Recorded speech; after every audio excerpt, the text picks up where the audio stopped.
자, 안녕하세요. 번페로니 프린시플이라는 거가 그 데이터셋에 있지 않은 너무 세분화된 정보를 찾으려고 그러면 크랩이 뭐예요? 쓰레기를 찾는다 라는 얘기입니다. 그래서 이 번페론이라는 사람은 유명한 통계학자고요. 통계학이 400년 됐다고 그랬죠. 그래서 이게 통계학의 믿음이었어요, 그동안 사실은. 그래서 번페로니 프린시플을 설명하는 예제로 라인 파라독스라는 간단한 예제가 있어요. 그래서 이거는 뭐 하는 거냐? 우리가 트럼프 카드처럼 겉면은 똑같이 생기고 앞면은 빨간색, 파란색만 있는 거예요. 그죠? 이렇게. 그러면 10개의 이런 히든 카드 10개를 연속적으로 맞히면 초능력이 있다고 요 라인이라는 사람 믿은 거죠. 조세프 라인은. 그죠? 그래서 자기 실험실에서 그 실험을 해봤더니 1000명한테 실험을 하면 한 명이 이걸 맞히더라요. 10개를. 그죠? 그래서 이 1000명 중에 한 명 정도는 초능력이 있나 보구나 라고 생각을 하고, 그 다음에 이제 이걸 발표해야 될 거 아니에요. 그래서 그 1000명 중에 한 명 성공했던 사람을 10명을 호텔로 불러서 발표를 합니다. 이 10사람은 초능력을 가진 사람이야. 10개의 카드, 히든 카드를 다 맞춰. 그리고는 대보를 하는데 어떻게 될까요? 10명이 다 못 맞추겠죠. 네. 그래서 이 사람이 얘기하는 게, 이 사람의 결론은 당신이 초능력이 있다는 거를 그 사람한테 알려주는 순간 그 사람은 초능력을 잃어버릴 거야. 이렇게 해결을 하게 됩니다. 그래서 이게 이제 번페로니를 이해했으면 이거를 이해할 수 있다. 뭐 이런 의미인데, 이게 무슨 얘기냐면, 여러분들 고등학교죠. 고등학교 때 통계학 배웠잖아요. 이게 홀자랑 똑같죠? 그러니까 빨간색이냐 파란색이냐 맞히는 거는 2분의 1의 확률입니다. 두 개. 그걸 10번 만들면 확률이 어떻게 돼요? 2분의 1의 10승이죠? 그죠? 10번을 다 맞추는 확률은.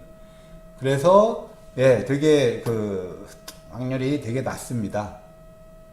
그리고 이건 확률적으로 풀 수 있는 문제죠. 근데 이거를 로그를 막 싸가지고 데이터, 이거 확률로 해가지고 로그를 뭐 1000명, 10,000명에 대한 거를 맞춘 걸 로그를 해놓고 그거를 맞출 수 있다, 없다를 분석하는 데이터 기반으로 분석하는 게 의미 없다는 뜻이에요.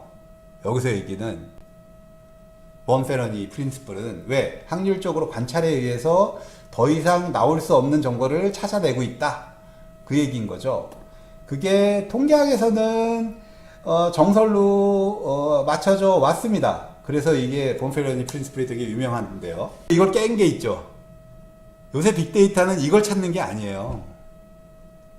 요새 빅데이터는 빨간색, 파란색에 있는 거를 누가 이거를 10번을 계속 맞출 수 있는지를 데이터 가지고 분석하는 게 절대 아니고요. 요새 빅데이터 분석은 어떤 사기꾼이 이 게임을 하면서 겉면에다가 표시를 해요. 파란색마다 뭐 X를. 그죠? 그럼 걔는 이 라인 파라독스에 의하면 자기가 할 때마다 맞추겠죠. 호텔에 모여서도 맞출 거고 할 때마다. 왜? 표시가 있으니까. 그죠? 그런 사기꾼을 찾는 게 빅데이터입니다. 그럼 확률에 의해서 뭔가를 찾는 거는 통계학이고, 통계학 기반의 분석이라면 사실은 우리가 2011년부터 우리가 여러분들이 지금 듣고 있는 이 빅데이터란 그런 통계학을 검증하는 이론이 아닌 거예요. 데이터 가지고. 세분화돼서 개별화돼서 사기꾼을 찾는 거죠.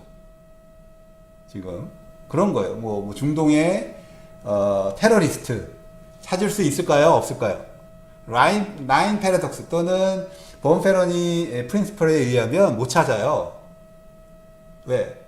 그거 다 확률로 랜덤하니까. 모든 게 만나고 미팅하고 모임 갖고 뭐 이런 게 다 랜덤하니까 뭐 100만 케이스 중에 한 케이스 정도가 이상한 이불두어들이 하는 것들인데, 그거를 확률적으로 못 찾죠. 당연히. 근데 그걸 찾습니다. 미국 국가보안법 프리즘이라는 그게 크게 터졌었죠. 9/11 이후에. 그걸 찾아요. 어떻게? 빅데이터 기술을 써서. 예, 그거는 데이터 밑에서 올라오는 거지 절대 관찰을 통해서 탑다운으로 이론을 전개하는 게 아닙니다. 그게 통계학과 빅데이터의 큰 차이예요. 이해하셨어요? 이거 이해하시면 이것만 이해해도 이번 학기 이 강의 들은 거, 이 과목 들은 거 후회 없어요. 전통적인 통계학과 확률과 데이터 기반의 어떤 분석의 큰 차이를 이해하신 겁니다. 데이터 기반 사회, 앞으로 여러분들이 받는 데이터 기반 사회는 그런 확률적인, 뭐, 우리나라에 이발사가 몇 명 필요해. 이게 아니에요. 그건 이미 정립이 끝났어요. 뭐 어느 이발사가 잘하냐? 걔가 왜 잘하지? 뭐 이런 거예요. 뭐가 다르지? 뭐 이런 거예요. 걔 매출은 얼마나 될까? 뭐 이런 거예요. 그걸 어떻게 통계학으로, 확률로 알아요? 그러니까 완전히 포지셔닝이 다르다. 데이터를 분석하는 거는 똑같지만, 통계학이나 뭐 이런 거 탑다운이고요. 그냥 수학적 이론을 통해서 드리베이션을 통해서 위에서 아래로 내려오는 거고 가설을 세워서. 근데 빅데이터는 바텀접입니다. 그냥 주어진 데이터로부터 지식을 찾아내는 거예요.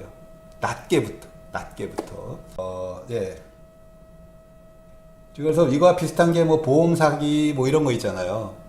보험 사기 보험 찾고 이런 게 이제 빅데이터에서 많이 쓰이는 방법 중에 하나입니다. 자동차 보험, 사기보험 뭐 이런 거. 자, 그러면 네, 빅데이터 데이터 마이닝 알고리즘의 이해 끝났고요. 자, 그럼 그러니까 데이터 마이닝의 이해 끝났습니다, 여러분들. 그러니까 왜 요거를 조금 지금 데이터 마이닝의 이해가 좀 개괄적인 설명이에요. 요거 이해하셔야 돼요. 이게 어려우시면 지금 배우는 데이터 마이닝 알고리즘의 이해가 좀 더 어렵습니다. 좀 더 어려워요. 아마 요번 강의에서 제일 어려운 영역이 요걸 거예요. 데이터 마이닝 알고리즘의 이해 1과 2. 제일 많이 좀 깊이 들어가는 영역입니다. 그 전까지는 좀 여러분들이 그냥 겉으로 보고 교양적으로 보면 되는데 얘는 좀 들어가요. 그러니까 좀 정신 바짝 차리시고 질문할 거 질문하시고 근데 이걸 이해하시면 이제 분석이 도대체 어떤 거고 왜 하고 어떤 방법을 하는지를 좀 더 이해하실 수 있어서 약간 최대한 좀 들어가게 했습니다. 우리가 진행하겠습니다. 데이터 마이닝 알고리즘의 이해. 자, 우리가 데이터 마이닝 알고리즘, 데이터 마이닝이란 뭔지 알았죠? 지난 시간에. 그죠? 엄청 쌓여있는 데이터를 분석하는 거다. 밑에서 위로. 통계학이나 확률이랑은 좀 다르다. 이렇게 보시면 되고요. 그럼 그들의 실제 알고리즘, 적용하는 알고리즘은 어떤 게 있을까? 그러면 가장 위의 캐테고리예요. 데이터 마이닝 알고리즘을 크게 두 개로 분류를 합니다. 예측적 데이터 마이닝, 묘사적 데이터 마이닝. 영어로는 predictive data mining, descriptive data mining. 이 두 개로 분리를 합니다. 이름은 예측적 데이터 마이닝이 되게 멋있죠? 그죠? 뭔가 미래를 막 예측할 것 같고. 근데 예측적 데이터 마이닝이 더 먼저 나온 겁니다. 묘사적 데이터 마이닝은 90년대 나온 이론이고요. 예측적 데이터 마이닝은 머신러닝 나올 때 나온 거예요. 그래서 더 오래됐고요. 그래서 요 두 개, 크게 두 개로 나뉘어진다. 근데 요 두 개가 각각 뭐고, 두 개의 차이가 뭔지. 일단 묘사적 데이터 마이닝이 좀 쉬워요. 이거 영어로 보면 그냥 나한테 주어진 데이터셋을 간결하고 요약적으로, 정보적으로 구별적인 형태로 묘사하는 겁니다. 그죠? 패터나이징 하는 거예요. 그냥 그게 다예요.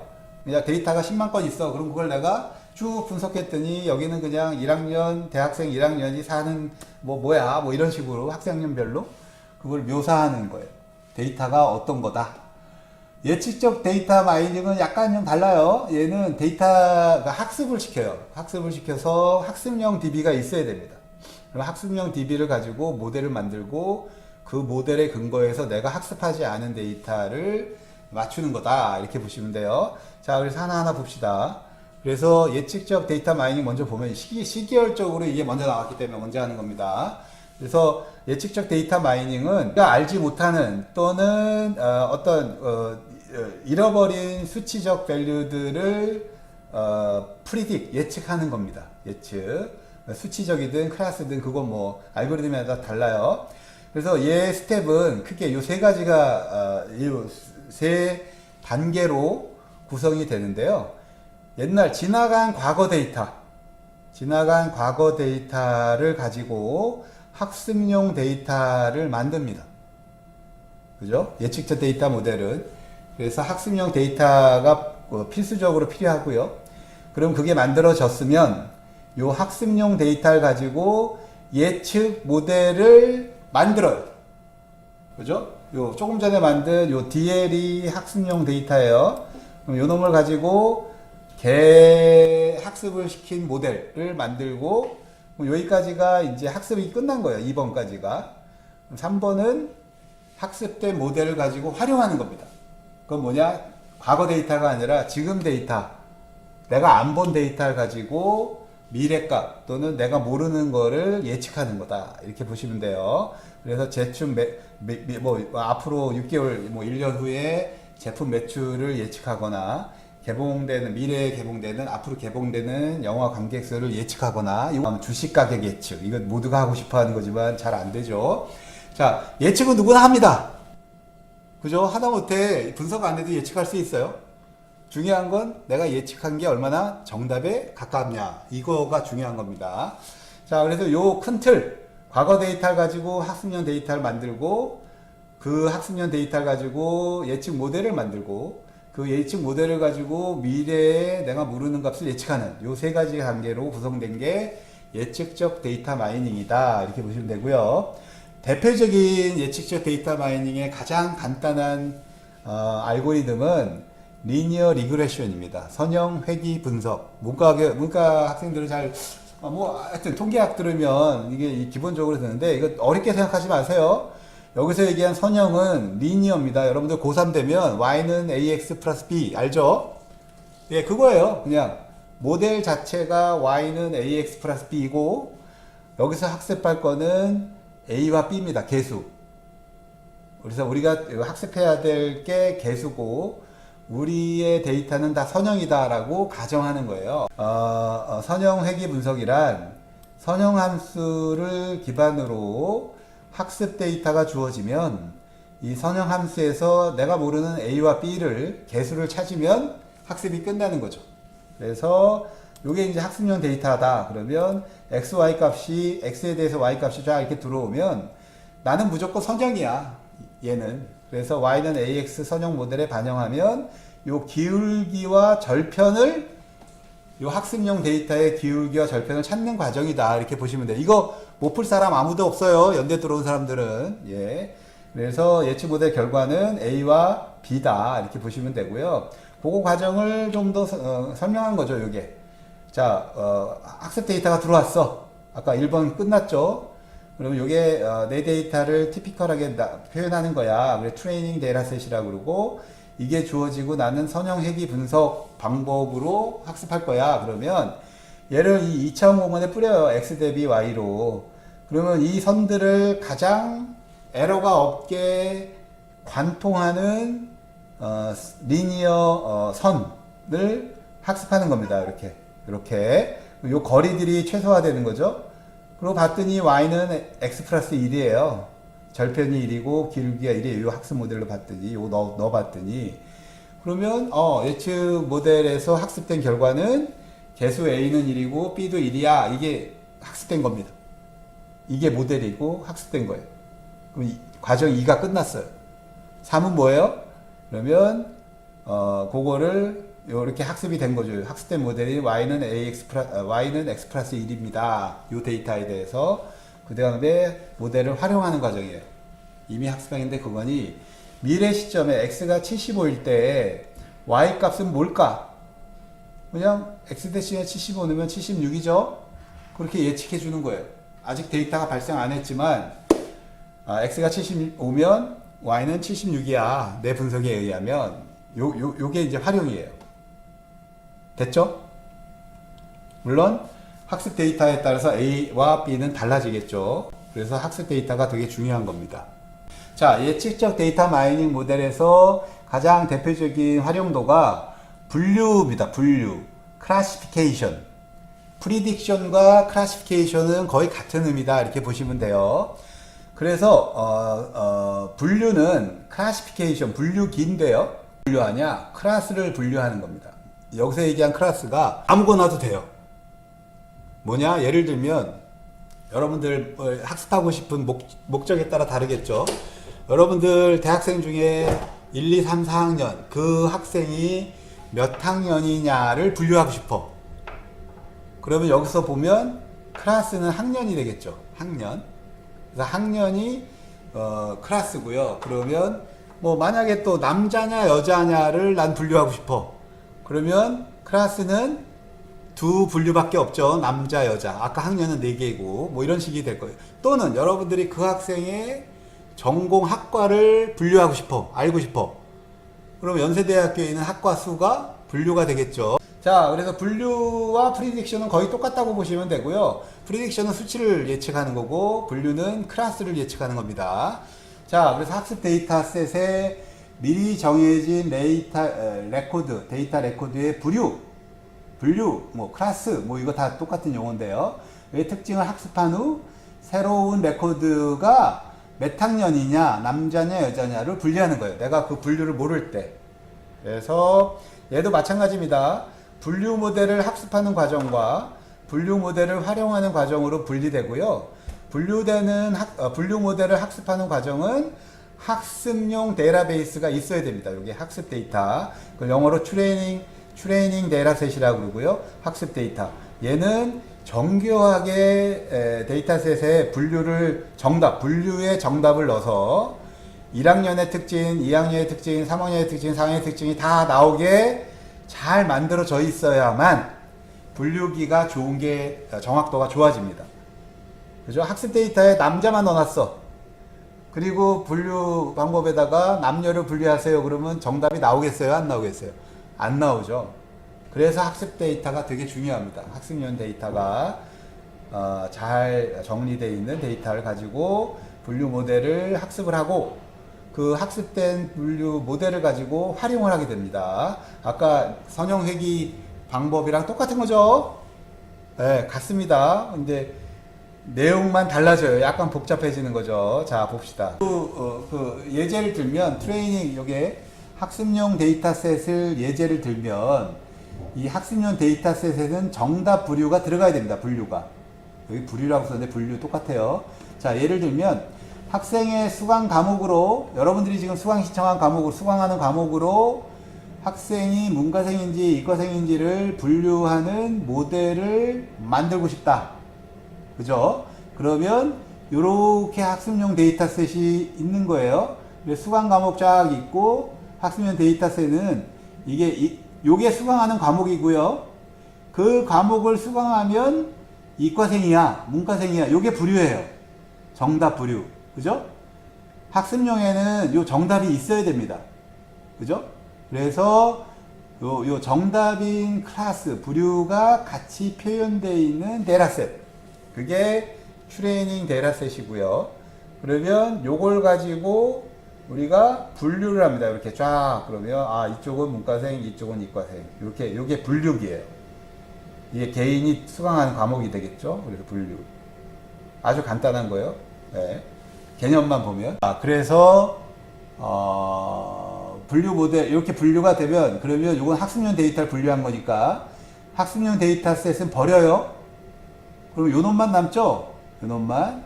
그럼 똑같은 요 선에 분류기 선에 대해서 경영학을 들었어. 그러면 이 학생이 문과생이냐 이과생이냐? 문과생이라고 그러고 인문학 들었어. 이과생?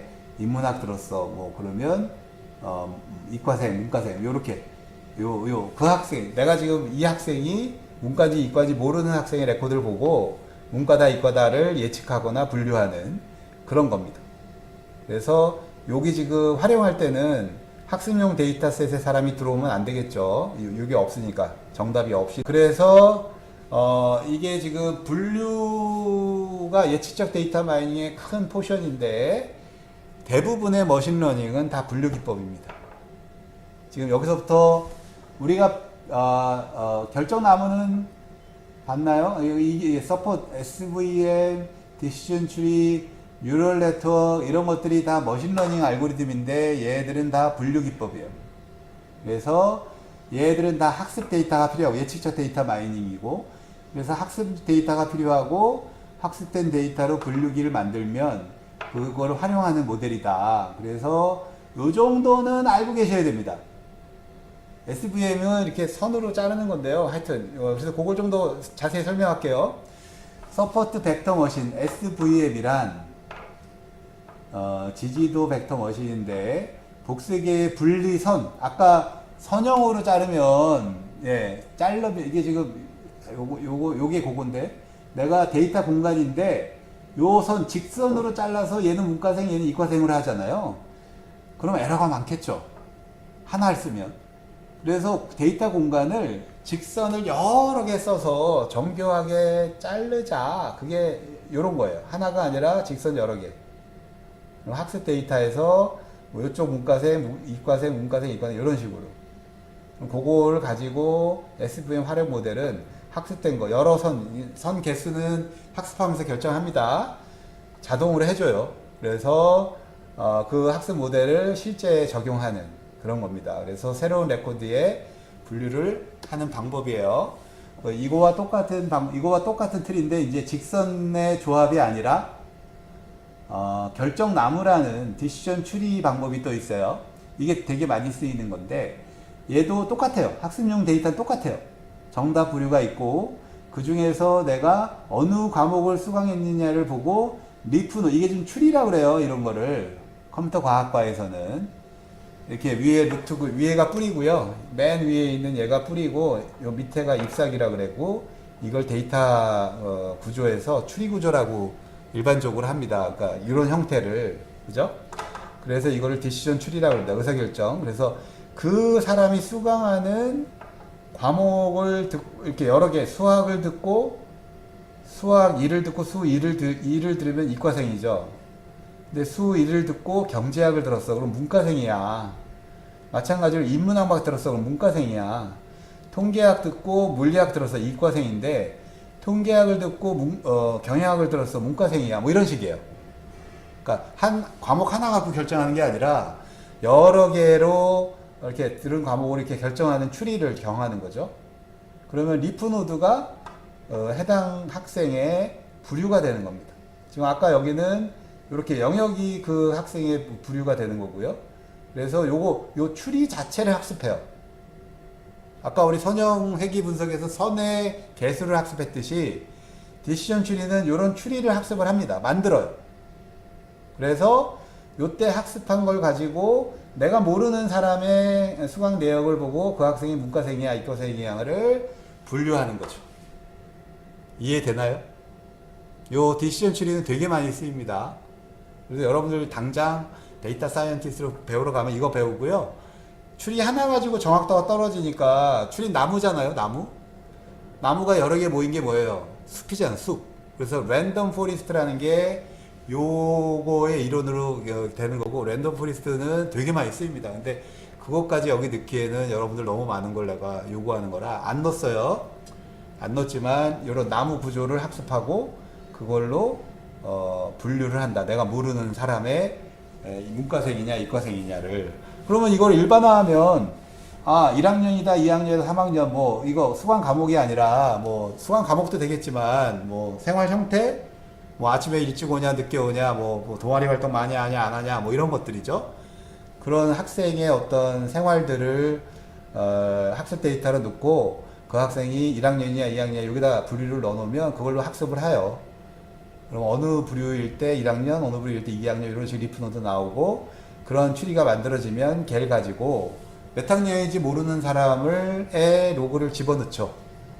그러면 가장 베스트로 예측을 해주죠. 분류를. 얘는 문과생이야 이과생이야. 요게 예측적 데이터 마이닝의 다입니다.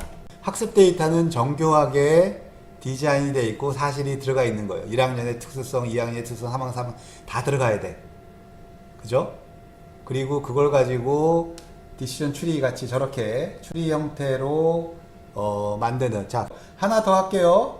자, 신경 회로망. 예측적 데이터 마이닝에서 여러분들 1940년대에 나온 신경 회로망, 뉴럴 네트워크 1940년에 나왔고요. 알파고 나오면서 CNN, RNN 나오면서 요새 막 뜨는 게 요거죠.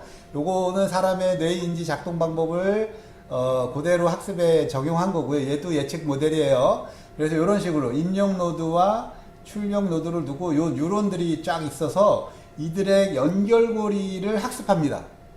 네, 어려워요. 그렇지만 뭐 예, 이런 모델이에요. 그래서 그런 모델로 지금 우리 예를 들면 화학, 물리, 수학을 듣는데 쫙 요게 이제 요건 몰라요. 그냥 뉴런이에요. 내가 몇 개를 쓰느냐에 따라서 메모리를 많이 쓰고 학습이 더 좋아집니다. 이게 한 층이 아니고 여러 층이 이제 CNN이고요. 맨 처음에 나온 뉴럴 네트워크가 한 층짜리였어요. 한 레이어. 여러 레이어로 이제 CNN, RNA 나오는데 어쨌거나 얘네들은 그냥 세포입니다. 세포. 그래서 여기서 화학, 물리, 수학 2를 들으면 이과생. 그 다음에 뭐 인문학, 경영학, 역사학을 들으면 문과생. 이런 식으로 액티베이션을 막 흘려요. 정답을 주고, 이거 백으로 백 프로파게이션을 하는 거죠. 문과생이야. 그럼 자. 그럼 요 엣지가 학습되는 웨이트를 학습합니다. 그러면 학습 데이터 없이 요 네트워크가 학습이 된 거니까 요때 통계학, 경영학을 듣는 사람은 문과생이 올라가냐, 이과생이 올라가냐, 그거를 가지고 판단하는 겁니다. 수학 1, 2 들으면 당연히 이과 올라가겠죠. 뭐 이런 식으로. 자, 그 데이터 마이닝 알고리즘에 의해 우리가 KDD 프로세스는 배웠어요. 그죠? 그래서 요 과정 속에서 가는데 데이터 마이닝은 지금 어디서 쓰이냐면 여기서 하죠. 여기서 데이터 마이닝의 이해. 그럼 여기서 내가 어떤 알고리즘을 쓸 거야. 그러면 뭐 뉴럴 네트워크, 디시전 트리, SVM 뭐 이런 머신러닝 방법을 쓸 거냐. 아니면 뭐 묘사set 데이터 많이 쓸 거냐. 요게 여기 있는 거예요. 여기서 내가 어떤 툴을 예를 들면 광산에서 드릴을 쓸 거냐. 그죠? 포크레인을 쓸 거냐, 삽을 쓸 거냐. 이게 다 알고리즘들이죠. 그래서 그거를 여기서 적용하는 건데 내가 드릴을 쓴다면 드릴을 위한 전철이나 뭐 이런 것들을 사전에 기획을 해서 데이터를 가공해 놔야 돼요. 포크레인을 쓴다? 그럼 포크레인 쓸 수 있을 정도가 돼야죠. 그걸 사전에 다 준비하고 하시는 거고요. 그래서 프리딕티브 데이터 마이닝과 디스크립티브 데이터, 위에는 예측적 마이닝, 묘사적 마이닝. 그래서 요게 지금 조금 전에 배우는 리니어 리그레션, 선형회귀, 선형인 그 일종이죠. 그 다음에 나무, 이게 이제 랜덤 포리스트라고 그래서 이걸 여러 개 쓰는 숲이죠, 숲. 무작위 포리스트라고 그러고. 뉴럴 네트워크, 이게 CNN, RNN의 기본이고요. 그래서 요새는 이런 것들을 많이 쓰이죠. 하여튼 그런 것들이 다 프리딕티브 데이터 마이닝이고 디스크립 데이터 마이닝은 빈발 패턴 연관계치 클러스터링 이런 것들. 학습 데이터가 필요 없습니다. 얘는 그냥 묘사만 하니까 학습 데이터가 필요하다 이렇게 보시면 돼요. 여러분들이 지금 본다 학습용 데이터가 필요하냐, 트레이닝 데이터가 필요하고 그걸 학습을 하냐 모델을. 그러면 프리딕티브 데이터 마이닝이고 학습용 데이터가 필요 없어. 그냥 데이터 자체를 묘사해. 그러면 디스크립티브 데이터 마이닝입니다. 됐죠? 자, 그래서 턱시노미가 이렇게 돼요. 데이터 마이닝은 프리딕티브 데이터 마이닝과 디스크립티브 데이터 마이닝이 되는데 조금 전에 배운 분류, 그 다음에 선형 회귀, 뭐 이런 것들이 프리딕션, 뭐 이런 것들이 다 프리딕티브 데이터 마이닝이고 학습용 데이터베이스가 필요한 거고요. 그 다음에 묘사적 데이터 마이닝은 이제 앞으로 배울 이런 것들이에요. 그래서 이렇게 구별해서 보시고 이 정도는 아셔야 됩니다. 적어도 요 대표적인 거 분집, 연관규칙 이 정도. 그래서 분류 예측 데이터 마이닝 먼저 볼게요. 아까 본 거죠? 설명한 거. 그죠? 선형 회귀는 이렇게 직선이 모델이고 그거를 특정 학습 데이터에 대해서 학습한 게 개수를 학습하는 거다. 그러면 뉴럴 네트워크는 직선이 아니라 세포 간의 연결고리. 그죠? 뉴럴 네트워크는 그게 모델이고 주어진 학습 데이터에 대해서 학습한 거는 연결되는 연결망의 웨이트 벡터, 연결 강도죠. 그걸 학습하는 거예요. 그리고 뭐 디시전 트리, 그럼 트리가 학습 모델이고, 뭐 그런 것들을 학습하는 겁니다. 자, 그래서 여기 분류까지. 그래서 여기 분류의 대표적인 예예요. 뭐예요? 가스 마일리지에 따라서 차를 분류한다. 어떻게 해요? 키로당 몇 마일 달렸냐에 따라서 중형, 소형, 전기차 뭐 이런 걸 분류할 수 있죠, 여러분들. 그러면 학습용 데이터는 전기차는 키로당 몇 대, 이거 학습하고, 그 다음에 내가 이게 어떤 차인지 모르는 걸 주고, 전기차야, 중형차야, 소형차야, 대형차야, 뭐 이런 거를 분류해라. 이런 문제가 되겠죠. 분류 문제는 똑같이. 요거 뭐예요? 기후에 따라서 나라를 분류해라. 뭐 이런 거예요. 온도색 나라 뭐 이런 걸로. 예, 이런 것도 가능하겠죠. 전 세계에서 기후를 학습을 하고, 어떤 어떤 기후를 가진 나라의 기후를 주고 어떤 나라냐 물어볼 수도 있겠죠. 자, 그래서 분류와 예측은 같은 거다. 내가 모르는 거를 분류하는 거, 너가 모르는 거를 분류하는 거를, 내가 모르는 걸 예측하는 거랑 똑같고요. 그래서, 과거 데이터를 가지고 똑같이 어떤 모델을 만들고, 현재 데이터를 적용해서 미래 값을 찾는 그런 게 이제 예측이다. 이렇게 보시면 되고요. 그래서 분류는 학습 데이터가 필요하고요. 모델을 빌드하는 거다. 이렇게 되는 거고. 그러면 아까 안 배웠던 것 중에 하나가 나옵니다. 자, 슈퍼바이즈드 러닝과 언슈퍼바이즈드 러닝. 슈퍼바이즈드 러닝, 언슈퍼바이즈드 러닝 알고 계셔야 될 텀이에요. 지도학습, 비지도학습. 여기서 슈퍼바이즈드 러닝이란 트레이닝 데이터셋, 학습용 데이터셋을 가지고 모델이 만들어지면 그거를 지도학습이라고 합니다. 그죠? 왜? 학습용 데이터는 정교하게 짜진 분류가 정교하게 들어가 있죠. 정답이 들어가 있죠. 학습용 데이터가. 그래서 학습해야 될 내용을 담은 트레이닝 데이터셋을 이용해서 학습을 했냐? 그러면 그게 슈퍼바이즈드 러닝이고, 지금 여러분들이 대부분 배운 머신러닝 방법은 지도학습 방법입니다. 그죠? 그래서 모델을 학습용 데이터로 학습을 하고 그게 지도예요. 그리고 새로운 내가 보지 않은 애는 그거를 학습을 가지고 클래시피케이션 하는, 그죠? 이게 예측적 데이터 마이닝은 다 지도학습입니다. 지도학습. 반면에 비지도학습은 트레이닝 데이터셋이 없어요. 정답이 있는 트레이닝 데이터셋이 없어요. 그래서 묘사하는 거죠. 그래서 비지도학습이에요. 가르쳐주지 않았어, 정답을. 그래서 비지도학습이다. 이렇게 구별해 보시면 되고, 대부분의 데스크립티브 데이터 마이닝, 묘사적 데이터 마이닝은 요 비지도학습이에요. 군집, 빈발 패턴, 연관규칙, 시퀀스. 그죠? 대부분의 머신러닝은 거의 모든 지도학습입니다. 됐나요?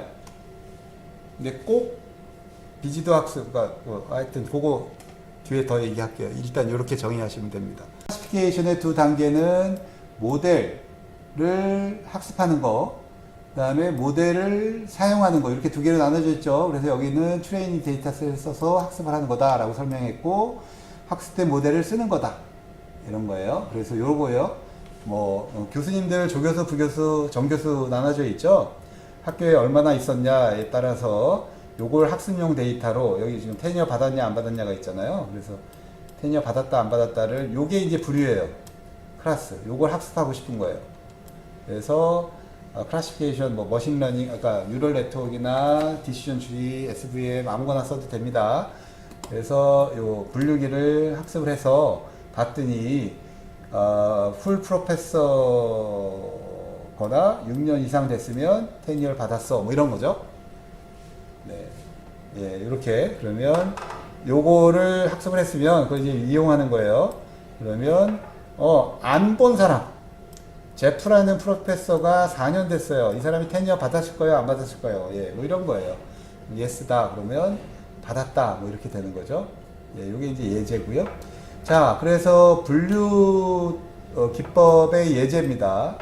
예를 들면 암이 걸린 암셀을, 이미지나 암셀의 특징을 모아놓고 암이 걸렸다 안 걸렸다를 그 트레이닝 데이터셋으로 가지고 학습을 해서 이제 내가 학습을 해놓고, 그 다음에 오늘 온 환자의 셀을 가지고 모델 유세지를 돌리면 이 사람이 암 걸렸다 안 걸렸다를 판단할 수 있겠죠.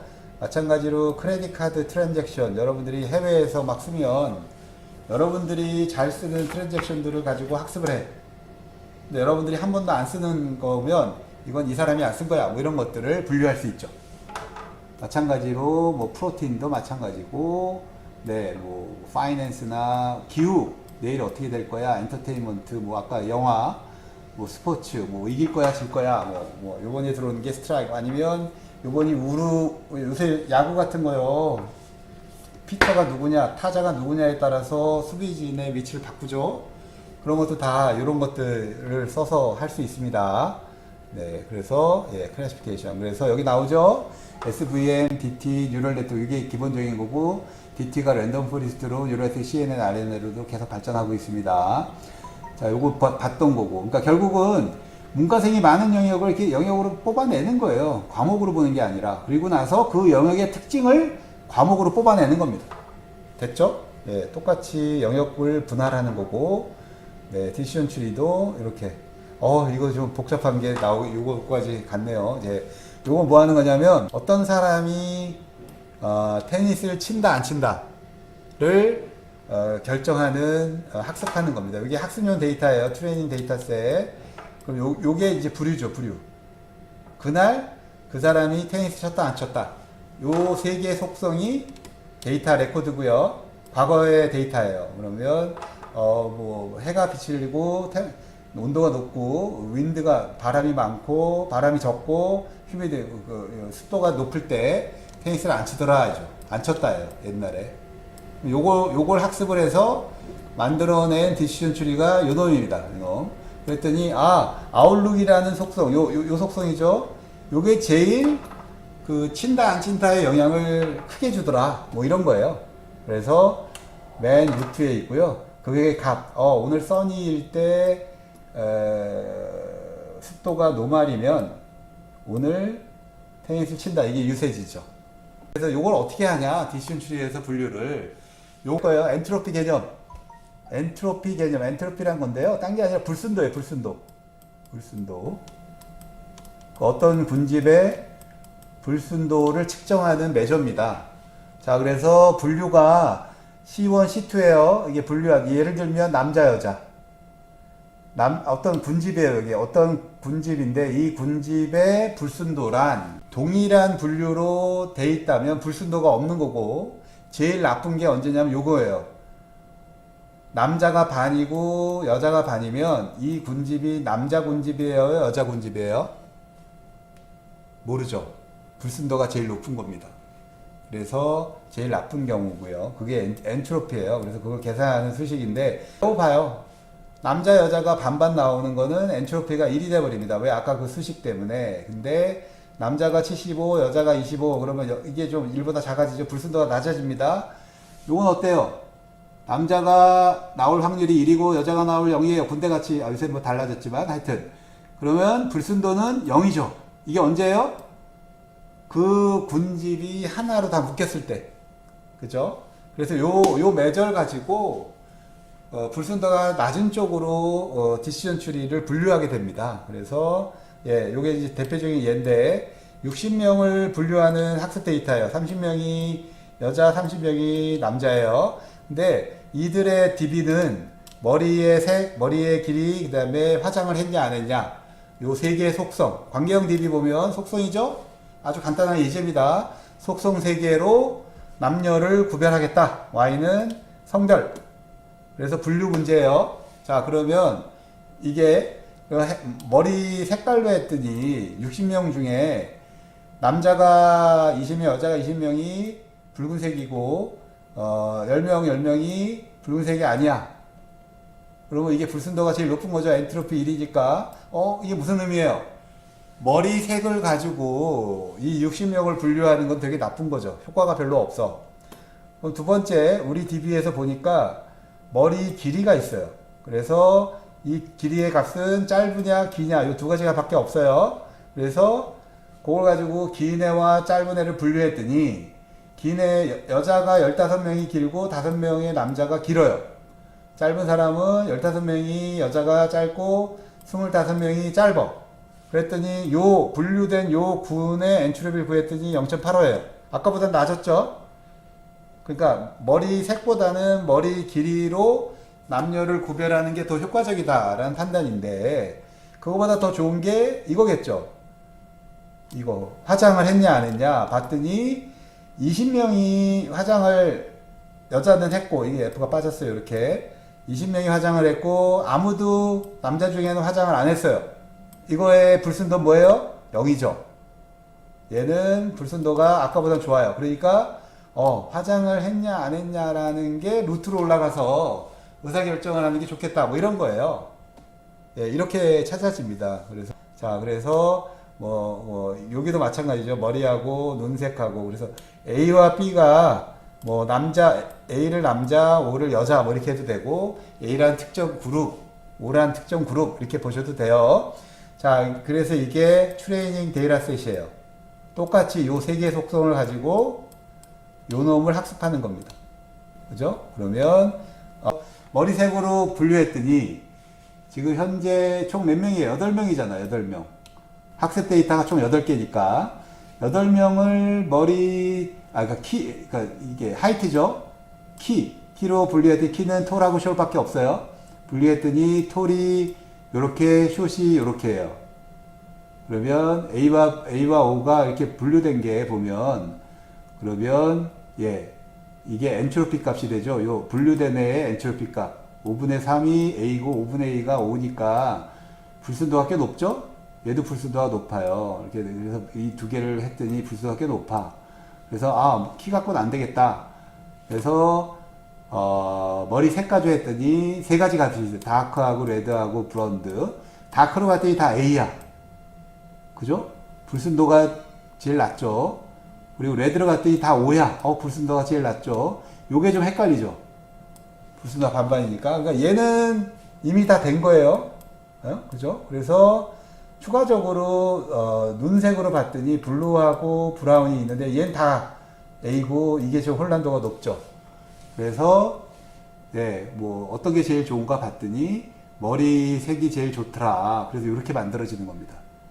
머리색 가지고 루트를 하고 추가적으로 안 된 거는 눈색으로 분류하겠다. 지금 아까 여기서 보면 요거죠. 여기에 지금 혼란도가 높죠? 이걸 눈색으로 얘들 더 분류했다. 그래서 추리가 이렇게 만들어지는 겁니다. 사실은. 그래서 요게 결정나무고요. 아까 우리 배웠던 이런 거 만드는 거고 뉴럴 네트워크 아까 설명한 거죠. 뉴럴 네트워크 좀 더 설명하면 이런 40년대에 나온 거는 레이어 하나짜리인데요. 이 개수는 여러분들이 많이 쓰면 쓸수록 다양한 걸 학습할 수 있어요. 요 웨이트예요. 여기 요 링크의 웨이트를 학습합니다. 자, 그래서 신경 회로망이다. 네, 여기까지가 예측적 데이터 마이닝입니다. 다 끝났어요. 데이터 마이닝 알고리즘의 이해 두 번째 건 묘사적 데이터 마이닝 알고리즘 갑시다. 자, 지도학습은 학습용 데이터셋. 이거는 정교하게 정답을 넣어줘야 되겠죠. 그죠? 가외하듯이. 그런 거고, 이게 대부분의 예측적 데이터 마이닝이 지도학습이고요. 비지도학습은 학습용 데이터셋이 필요 없습니다. 그냥 데이터셋 주고 이게 뭐야? 그거 묘사해줘. 이겁니다. 그래서 트레이닝 데이터셋이 필요 없고요.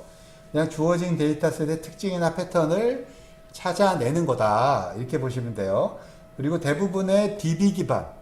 이게 90년대에 나온 방법이에요. 비지도 학습은. 그래서 나중에 나왔습니다. 그래서 묘사적 데이터 마이닝 기법 알고리즘은 군집 분석, 빈발 패턴, 연관 규칙, 순차 패턴 이런 애들이고 군집 분석을 제외하고 나머지는 90년대에 나온 알고리즘이고요. 얘들은 다 비지도 학습 방식을 따라갑니다. 주어진 데이터셋이 주어지면 이거를 그냥 그걸 묘사하는 거다. 그죠? 정교하게 학습용으로 얘를 다시 세팅할 필요가 없다. 이거예요. 근데 요새 뭐 AI용 학습용 만들어야 된다. 왜? 사람이 다 만들어야지. 암에 걸렸다, 안 걸렸다, 이걸 다. 그러니까 그런 거는 학습용 데이터셋이 필요한 예측적 데이터 마이닝에서 필요한 거고요. 여기서 그냥 데이터를 덤프 받으면 됩니다. 네. 자, 그래서 제일 첫 번째가 군집 분석이에요. 유사한 레코드들을 그룹핑하는. 그래서 데이터셋이 쫙 이거 보면 구형하고 육면체하고 사면체가 있죠. 이게 데이터셋이에요. 그럼 이거를 아이고야 유사한 애들끼리 그룹핑하는 뭐 사면체 이렇게 묶는 거죠. 그게 군집입니다. 같은 특징, 구형끼리 군집, 직류면체끼리 군집. 그러면 한 그룹에 같이 들어간 애의 유사도는 극대화되고 서로 다른 군집은 유사도가 미니마이즈 돼야죠. 요 얘기입니다.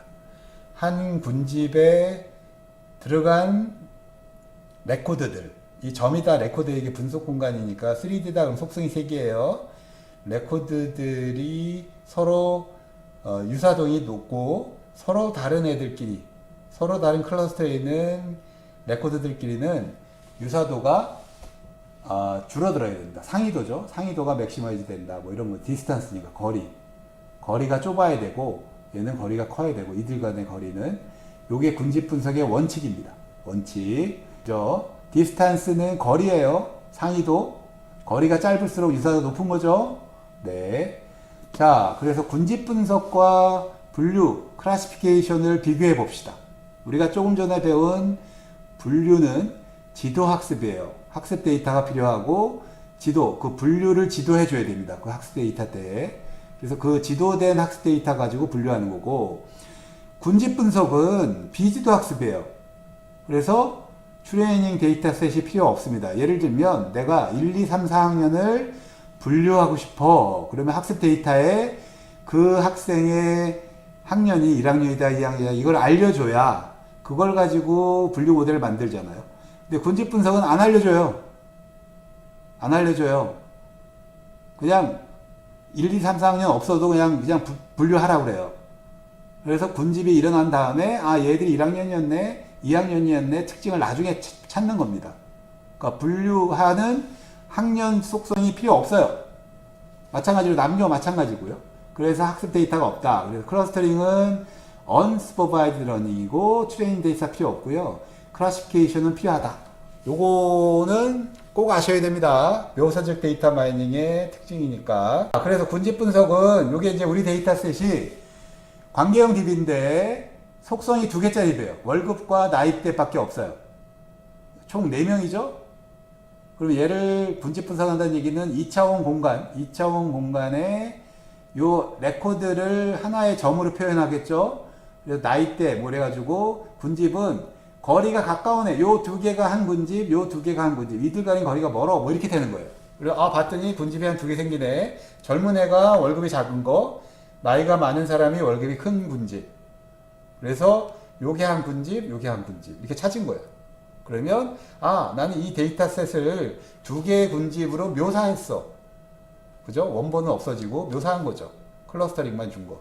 요게 묘사적 데이터 마이닝이에요. 그죠? 그래서 군집 분석은 비지도 학습이고 미리 정해진 분류는 없다예요. 그리고 데이터셋에는 데이터셋 간의 거리를 정의해야 됩니다. 거리. 그러니까 여기서 보면 2차원 공간에서 요 거리들을 가지고 근접성 또는 거리 가지고 유사성을 따지니까 그 거리 정의가 필요하다 이거고요. 자, 그래서 군집 분석 이해하셨어요? 그래서 군집 분석의 의미는 되게 주관적입니다.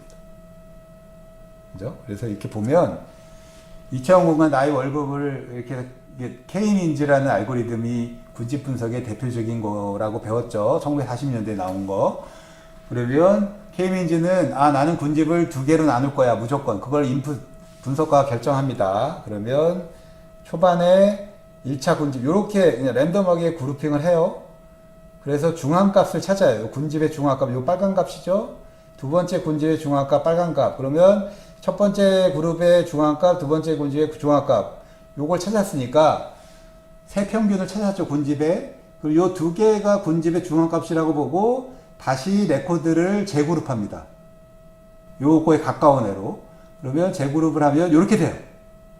그죠? 2번하고 4번이 한 그룹, 1번하고 3번이 한 그룹. 그래서 새롭게 또 그 평균이 구해지죠. 그리고 나서 재그룹을 해도 그룹이 안 바뀌죠. 그럴 때까지 반복하는 겁니다. 요게 K-민즈 방법이에요. K-민즈. 그래서 그룹이 재그룹핑이 안 되고 그대로 남을 때까지 반복적으로 제 새로운 평균 대비로 그룹을 한다. 뭐 이런 의미예요. 자, 그럼 예를 들면 이런 겁니다. 이게 지금 K가 3으로 주어졌고요. 실제 2D 공간에서 3개의 그룹으로 나누는 건데, 초기 중앙값이 이렇게 주어진 거예요. 그러면 이터레이션을 하면서 반복적으로, 이렇게, 초기 값이 이렇게 줬는데, 반복적으로 이렇게 가서 제대로 찾았다. 각 그룹의 중앙값을 K민즈로, 뭐, 이렇게 옮겨가면서, 예. 나쁘게 찾으면 이렇게 찾아지고, 자, 요게 군집이에요. 군집. K민즈가 대표적인 군집 알고리즘이고요. 이거 말고도 군집 알고리즘은 수십 개가 있습니다. 네. 그거 뭐 분석하시면 아시면 되는데, 군집 분석은 그래서, 등고선과 같습니다. 등고선. 등고선. 뭐냐? 우리가, 해면을, 중심으로, 해면이 아니죠. 해수면을 중심으로 어느 정도 높이로 쫙 등고선을 자른다고 쳐봐요. 그러면 가장 먼저 제일 높은 게 백두산, 한라산 뭐 이런 식으로 잘리겠죠. 그러면 군집은 그런 거와 똑같습니다.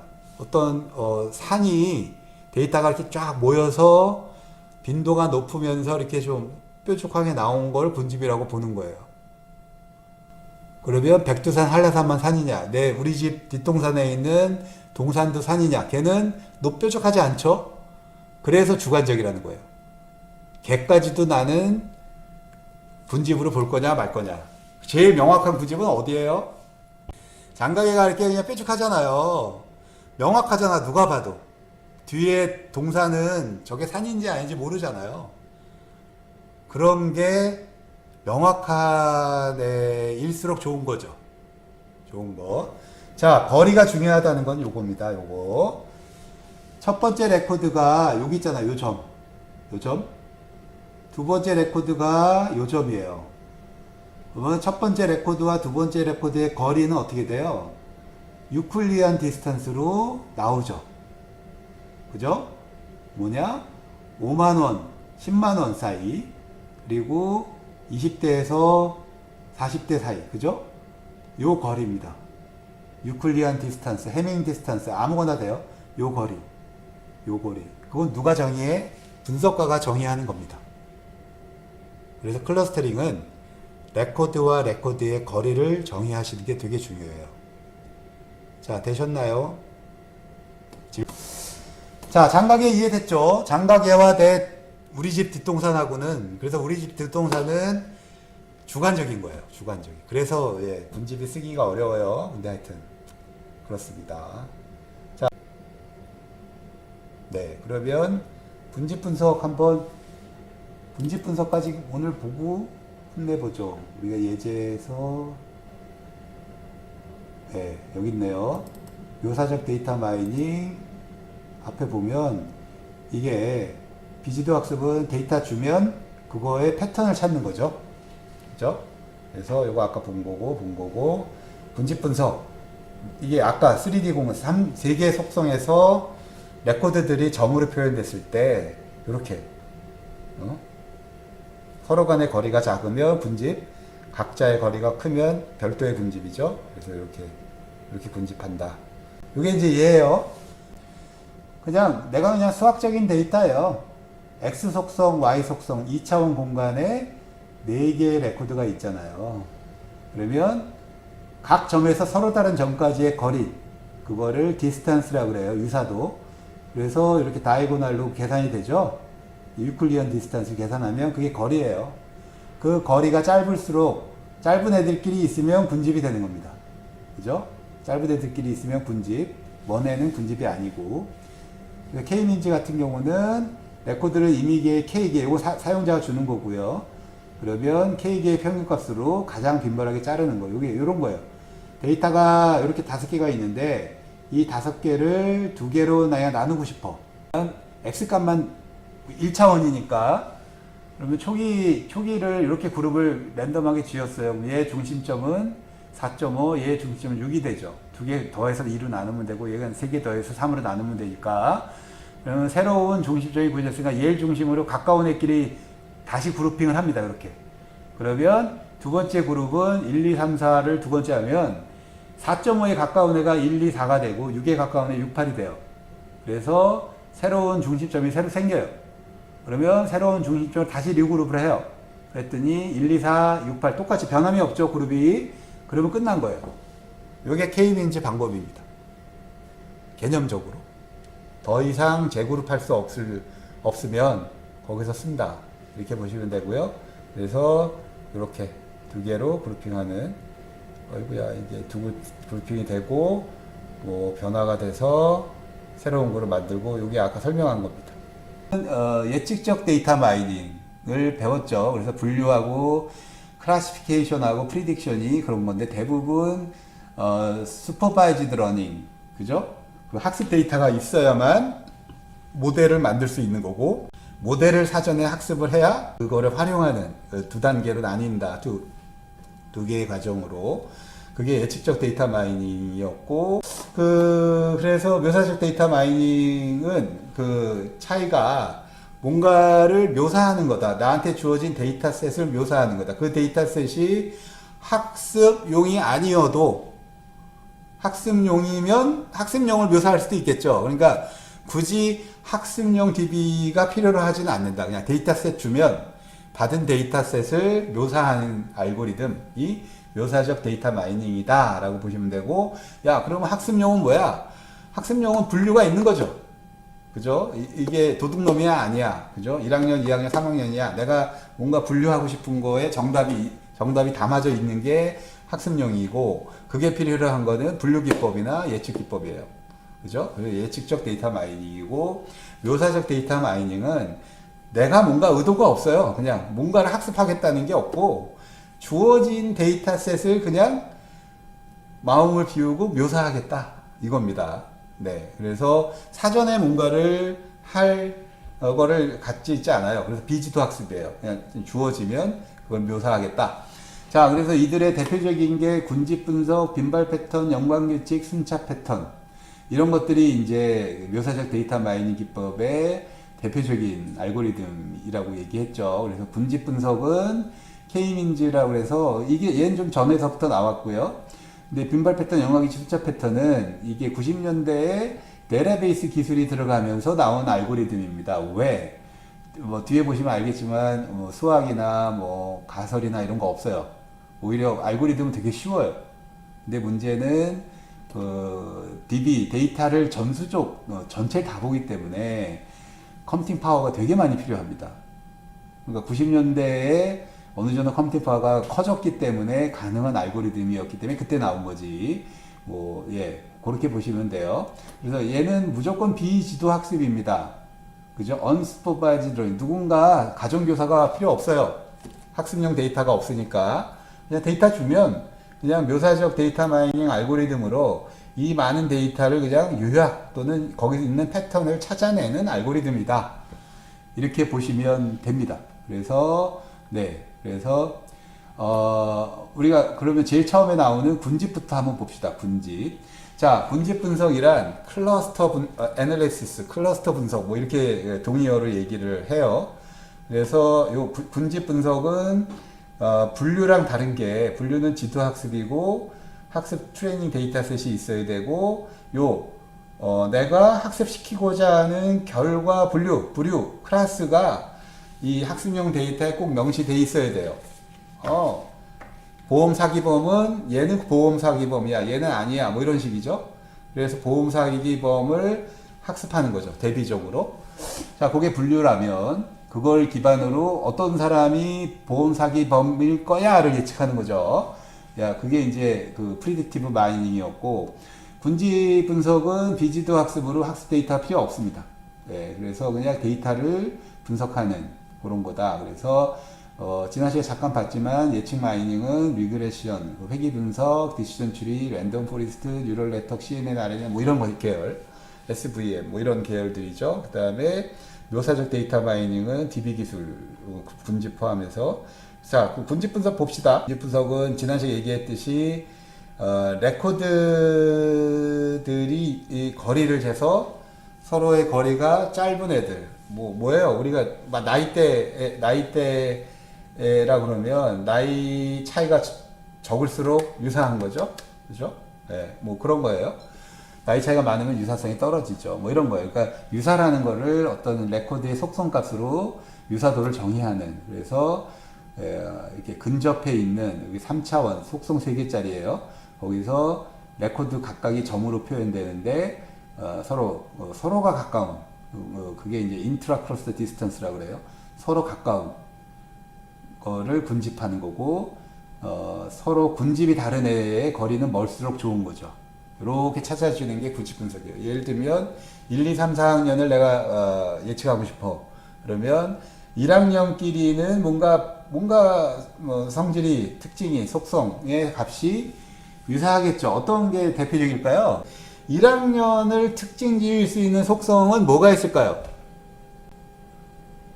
또는 학년별로 구별해주는 속성으로 대표적인 게 뭐가 있을까요? 이수학점일 것 같아요.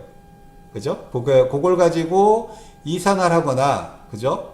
히스토그램으로. 아니면 클러스터링, 1D로 클러스터링 하거나. 그러니까 이수학점이 서로 비슷하면 학년이 비슷한 거죠. 그죠? 이수학점이 많이 차이 나면 학년이 다른 거니까 그런 개념이에요. 그런 개념. 여러 가지로 이제 또 하나 유사한 게 뭐가 있을까요? 하여튼 뭐 그런 것들 이수학점과 학기 이렇게 되면 2차원으로 더 정확해지겠죠. 예, 두 개 속성으로 갈 수도 있습니다. 네, 그래서 그거는 이해하신 걸 보고 그러면 뭐냐? 내가 데이터셋 요거는 우리가 정형 데이터를 생각하시면 되게 쉬워요. 앞에서 배운 그러면 지금 속성이 2개밖에 없어서 2차원 공간인데 월급, 나이대, 그 다음에 지역, 그럼 3차원이 되겠죠. 네, 그 다음에 성별 4차원 되고 막 이렇게 되죠. 그래서 분석 공간이 계속 늘어나지만 일단 간단하게 2차원 공간에서 다 수치지만 한 사람의 레코드를 점으로 표현되죠. 2차원 공간이니까.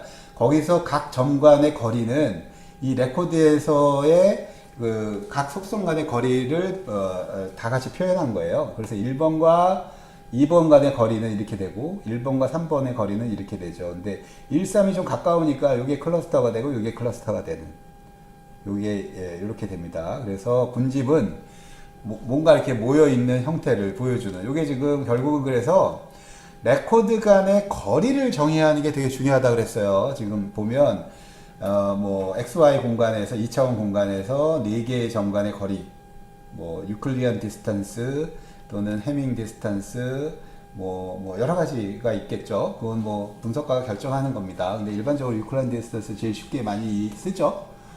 그럼 그거를 정의하고 군집 분석은 이런 거리의 정의가 반드시 필요한 거죠. 왜? 거리로 모든 걸 결정하니까. 자, 그래서 이제 지난 시간에 잠깐 봤듯이 K-민즈, 이게 1940년대 나온 K-민즈 알고리즘 뭐예요? 중앙값, 아까 평균. K개의 평균만 가지고 K개의 군집을 찾아가는 알고리즘이에요. 예, 이 제목 이름에서 봤듯이.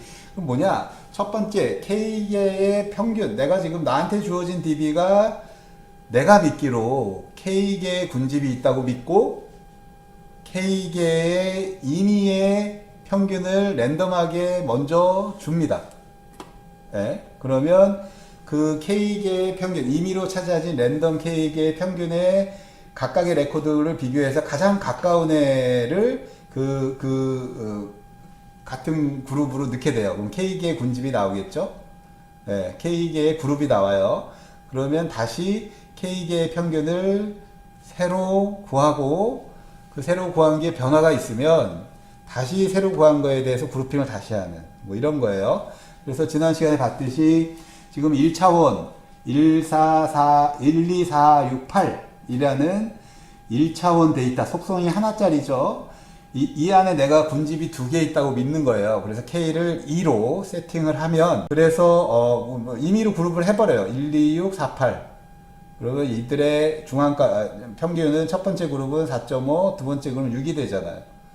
그럼 다시 새롭게 구해진 평균값 2개를 기준으로 원래 데이터 5개를 리그룹합니다. 가까운 쪽으로. 그럼 1은 4.5에 가깝죠. 2는 4.5에 가깝고 4도 4.5에 가까워요. 그래서 이렇게 1, 2, 4가 첫 번째 그룹, 그 다음에 6하고 8은 두 번째 그룹인 6에 가깝죠, 평균에. 그래서 그룹핑이 바뀌죠. 지금 1, 2, 6과 4, 8에서. 그럼 평균값도 바뀌겠죠, 각 그룹에. 평균 다시 구했더니 첫 번째 그룹의 평균은 3.5, 두 번째 그룹은 7이에요. 그럼 이전하고 평균이 달렸으니까 새롭게 평균이 구해졌으니까 하나라도 그룹핑을 다시 해보자. 그래서 다시 그룹핑을 할 때 1, 2, 4하고 6, 8이 되고 변화가 없죠. 이전 그룹하고 평균값도 변화가 없고. 그러면 난 다 했어. 내 그룹핑이 더 이상 변화가 없으니 그룹핑이 끝났어. 그리고 나오는 겁니다. 언제까지? 그룹의 변화가 없을 때까지. 되게 쉽죠? 그래서 이렇게 구하는 K-민즈예요. 예, 그리고 이거 말고도 이제 수십 가지의 분집 알고리즘이 나와 있습니다. 요걸 K-민즈로 바꾸는 방법이에요. 아까 그 예제. 그러면 2차원 공간에 4개의 레코드를 찍고 K를 2로 잡으면 네, 그럼 1차 그룹을 이렇게 1, 2, 3, 4를 그룹핑이 됐다 이렇게 쳐봐요. 그러면 레코드 1과 2의 평균, 3과 4의 평균을 구하죠. 그러면 1, 2의 평균은 요 빨간 점이죠. 3, 4의 평균은 요 파란 점입니다. 새롭게 평균을 구했으니까 요 빨간 점에 가까운 애를 새로 그룹핑을 하고 파란 점에 가까운 애를 새로 그룹핑을 하면 이렇게 되겠죠. 빨간 점에 가깝고 파란 점에 가까운. 점이 색깔이 바뀌었나요? 잠깐만요. 안 바뀌었는데, 예. 파란 점에 가까운 거 1, 3, 빨간 점에 가까운 게 2, 4, 뭐 이렇게 돼서 그룹핑이 바뀌었죠. 그러면 다시 평균값을 구해요. 그래서 이 점선된 평균값을 구하고 리그룹을 했더니 같아요. 그룹이 안 바뀌어요. 그러면 끝난 거죠. K민즈가 요 그룹이 제대로 된 그룹이다. 그리고 끝난 거죠. 이렇게 그림으로 표시하면 이렇게 나옵니다. 좋은 클러스터링이란 이미 클래스 분류 레이블이 없어요. unsupervised learning이라 클러스터 1, 2, 3, 4라는 게 없어요. 지금 K민즈만 몇 개야 정도만 미리 주는데 다른 알고리즘은 그런 거조차도 필요 없습니다. 그러니까 데이터 주고 자, 이 안에 분집을 찾아주세요.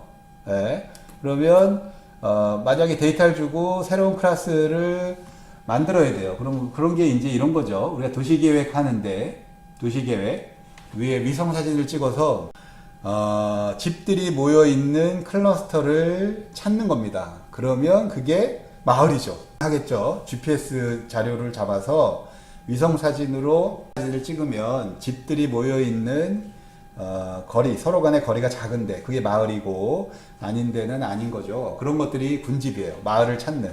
그죠? 분집의 원칙은 아까 얘기한 인트라 시뮬레리티를 맥시마이즈하고 인터 클래스 시뮬레리티를 미니마이즈하는 그런 거다. 얘는 커스터머를 여러 개의 분집으로 나누는 게 많이 나오죠. 뭐냐면 쿠폰을 많이 쓰는 사람, 아니면 쿠폰에 관련이 없는 사람, 쿠폰을 저녁 때 많이 쓰는 사람, 뭐 이런 분집들, 그죠? 그런 것들을 찾아야 마케팅이 훨씬 비용이 적죠. 뭐 이런 거예요. 자, 그래서 굿클러스팅 아까 얘기한 그대로고, 뭐 히든된 거를 찾는 거다. 뭐 이런 거고요. 그래서 여기 지금 우리가 오리지널 포인트가 있으면 어떤 게 좋은 클러스터예요? 지금 보입니다. 요 왼편이 그냥 데이터 2차원에 있는 데이터 분포예요. 그걸 가지고 요렇게 클러스터링 하는 게 맞는 건지, 그죠? 이게 클러스터가 맞는 거예요? 3개 찾아진 게? 아니면 이렇게 한 그룹으로 만들고 클러스터 2개 나왔어요 하는 게 맞는 거예요. 아니면 요게 2번이고 1번은 요 그림 전체고 3번은 얘는 클러스터 아니에요. 여기서 클러스터는 요 놈과 요 놈이에요. 이렇게 하는 게 3번. 어떤 게 정답일까요? 예, 1, 2, 3 다 맞습니다. 1, 2, 3 다 맞아요. 이게 뭘 함축하느냐 하면 클러스터링의 결과를 해석하는 것은 주관적이다예요. 자기가 결정한다. 주관적으로. 물론 꼭 그러니까 주관적이다는 게 약간 이상할 수는 있어도 꼭 모든 데이터가 클러스터를 형성할 필요는 없습니다. 그래서 오히려 제가 볼 때는 3번이 관점이 더 맞지 않는 거예요. 예. 얘는 충분히 가깝지 않아. 요거 두 개는 내가 볼 때는 충분히 가까우니까 군집으로서 특징이 돼. 3번이 좀 가까울 것 같지만 그건 뭐 도메인마다 다릅니다. 그래서 정답은 없다. 그래서 주관적이다. 그래서 군집을 평가할 때 지금 요 그림도요. 요 그림도 얘는 지금 웅집도가 높은 거예요. 얘 둘은 얘에 비해서 서로 거리가 짧으니까. 근데 얘는 웅집도가 낮아요. 그래서 내가 최소 웅집도를 가지고 자른다 그러면 얘는 잘릴 확률이 높은 거죠. 뭐 이렇게 분석을 하는 겁니다. 예, 그래서 응집도가 높으면 그 응집도가 높다는 뜻은 유사도가 높다는 거고, 유사도가 높다는 뜻은 내가 뭔가 새로운 패턴을 찾은 거죠. 그래서 예, 군집에 대해서 이제 이해하셨을 거고, 군집 분석을 잘하면 모든 데이터 군집에 들어갈 필요가 없으니까 군집 분석을 잘하면 이게 전처리처럼 돼서 군집에 들어간 애를 다 버리고 나면 뭐가 남아요? 아웃라이어, 외톨이들이 남습니다. 외톨이들이. 그 외톨이들만 내가 분석하고 싶어. 그러면 군집 분석이 전처리로 하시는 거예요. 전처리로 군집 분석을 해서 응집도가 높은 애들을, 유사한 애들은 다 버려. 왜? 얘들 내가 아는 애들이니까. 근데 아웃라이어들만 내가 따로 하나 보고 싶어. 그러면 아웃라이어 분석은 군집 분석의 여집합입니다. 컴플리먼트요. 그죠? 그래서 아웃라이어 뭐예요? 뭐 이런 거죠. 누가 아웃라이어일까요? 스티브 잡스, 돈 많은 사람의 아웃라이어겠죠. 아닌가? 네. 하여튼 돈 많지 않나? 아니면 이건희 회장. 그죠? 아웃라이어죠. 또는 운동선수 중에 농구장, 네, 조던. 네, 마이클 조던. 그러면 아웃라이어입니다. 왜? 같은 프로 선수들 중에서도 뛰어나잖아요. 그러니까 아웃라이어만 찾는 것도 중요해요. 어떤 거예요? 아웃라이어 분석은 어디 있을까요? 아까 보험 사기범을 내가 찾고 싶은데, 아까 예측 마이닝처럼 과거의 데이터를 보고 보험 사기범들을 사기범이야, 아닌 사람 사기범 아니야, 이렇게 레이블을 해서 지도 학습으로 찾는 방법이 하나 있고요. 똑같은 걸 찾는데 군집으로 찾는 방법이 있어요. 왜? 군집이 많은 사람들은 보험 사기범들 이렇게 많지 않을 거라고 보고 군집을 해서 버려버리면 아웃라이어들 중에 보험 사기범들이 있다예요. 그죠? 얘는 묘사적 마이닝으로 똑같은 목적을 달성한 겁니다. 그죠? 그래서 알고리즘이 다르다고 그래서 목적이 다른 게 아니에요. 똑같은 목적을 예측적 마이닝, 묘사적 마이닝 다 할 수 있습니다. 자, 그래서 아웃라이어 분석. 자, 그래서 클래시피케이션은 요게 아까 다시 정리한 거고. 자, 그래서 K민지 알고리즘 그때 본 거, 요건 알고리즘 그냥 요거 보시면 되고요. 예, 똑같이 요게 요렇게 그룹핑이 돼 있다가 재그룹해서 가는 거다. 요게 지금 K민지 알고리즘 이 오리지널 포인트인데 색깔이 마치 이렇게 응집이 되어 있는 클러스터처럼 보여요. 그리고 얘의 단점, 요거가 이제 제대로 클러스팅이 되면 요게 한 군집, 요게 한 군집, 요게 한 군집, 요게 정답이죠? 근데 요거를 잘못 찾으면 서브 옵티말이란 최적을 못 찾은 거죠. 그러니까 잘못 찾으면 K민지를 돌렸는데 항상 최적을 찾는 건 아니다. 요렇게 한 군집, 요렇게 한 군집, 밑에 게 한 군집이 될 수도 있다 이거예요. 잘못 찾으면. 그래서 이렇게 K민지는 정확한 결과를 못 줍니다. 사실은. 그래서 효과적으로 비용은 적게 들지만 컴퓨팅 파워는 적지만 잘 써야 돼요. 잘 써야 돼요. 그래서 그거 얘예요. 지금. 요게 지금 K가 3이라고 보고 초기 값을 요렇게 여기 주고 여기 주고 여기 줬는데 얘가 이제 데이터 이터레이션 하면서 리그룹 하면서 이게 센터가 자꾸 밑으로 내려가죠. 가까운 쪽으로 이게 무게중심 때문에. 그러면 이렇게 되면 옵티멀 포인트를 찾은 거예요. 그러니까 초기 값이 잘 잡히면 옵티멀을 찾는데 이렇게. 근데 초기 값이 잘못 나왔어요. 이렇게 잡히고 이렇게 잡히고 이렇게 잡혔다고 쳐봐요. K 처음 해주는 값이. 그러면 이렇게 잘못 주면 이게 무게중심이 요 밑에를 한 그룹으로 보게 됩니다. 이렇게. 그래서 이터레이션을 여러 번 하더라도 요쪽이 한 클러스터, 여기 한 클러스터, 밑에가 따로 한 클러스터 이렇게 되면 잘못 찾은 거죠. 그죠? 그래서 요게 잘못 찾을 수도 있다. K민지는 이걸 잘 써야 된다. 뭐 이런 얘기예요. 자, 그래서 저는 뭐 레코멘드 하기를 대학교에 학년이 4명, 4학년 있지만 그래서 K를 4로 주는 방법이 있는데 저 같은 경우는 8이나 11을 줍니다. K를. 그러면 이렇게 에러가 좀 적게 나와요. 나중에 후처리를 하면 돼요. 나중에 유사안에 묶어서 최종적으로 되게 만들면 됩니다. 예를 들면 남자냐 여자냐 구분할 때 K를 2죠. 근데 저 같은 경우는 6조요. 그래서 군집 6개를 찾은 다음에 군집 비리 비슷한 것들을 후에서 다시 병합을 해요. 두 개를 최종적으로 만들면 이렇게 이상한 애는 안 나옵니다. 자, 그 다음에 계층 분집, 계층적 클러스터링 방법이 있는데, 여기는 그냥 어그로모레이티브 방법하고 DBC브 방법으로 나뉩니다. 어그로모레이티브는 각각이 다 클러스터라고 보고, 계속 반복적으로 두 개씩 합쳐가는 겁니다. 클러스터를 계속 합쳐가는 거고, DBC는 모든 레코드가 한 클러스터라고 보고 계속 분리해 나가는 거다. 똑같은 건데요. 그래 계층으로 이렇게 됩니다. 여기 예제예요. 만약에 레코드가 총 5개 있어요. 그러면 이들의 유사도에 따라서 계속 이쪽 방향으로 가면 어그로모레이트 계속 합쳐가는 그러니까 계속 합쳐가는 거고, 다이나 이쪽 방향은 여기서 시작하고 얘는 여기서 시작하죠. 그죠?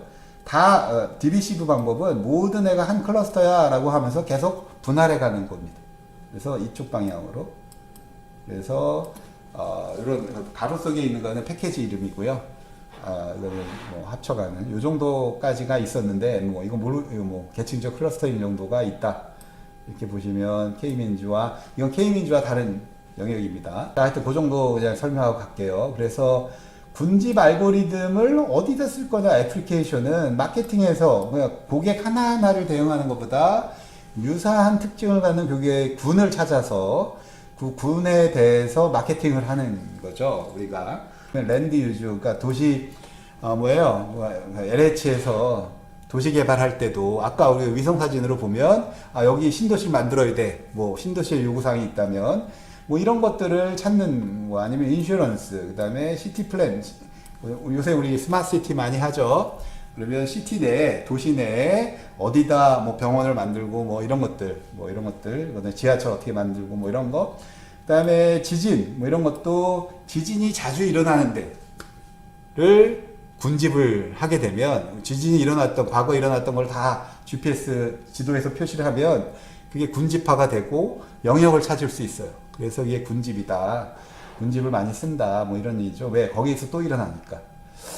자, 여기까지가 군집 분석입니다. 자, 여러분들 화면에 지금 요 그림에 있는 저 뒤에서 계신 분의 이름을 알려주실 분. 앞에 있는 사람이 김유신이고 뒤에 있는 사람이 청관녀입니다. 청관녀. 이 그림이 왜 나왔냐면, 이 그림이 빈발 패턴, 연관계칙, 순차 패턴을 그냥 묘사하고 있어요. 여러분들은 데이터 마이닝을 잘할 수밖에 없습니다. 왜? 선조가 이미 했기 때문에.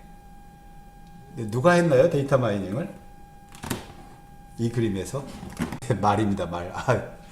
예, 말이 했죠. 사람이 한 게 아니라, 불행히도 이 말이 똑똑해서, 말이 똑똑하니까 선조 더 똑똑하겠죠. 이 말이 데이터 마이닝을 한 거예요. 10번,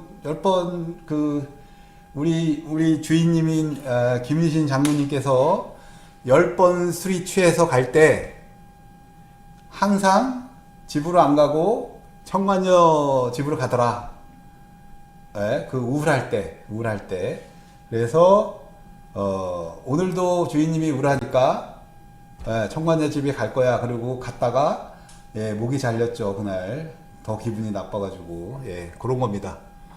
빈발하게 일어나는 패턴을 찾아내는 게 빈발 패턴이고요.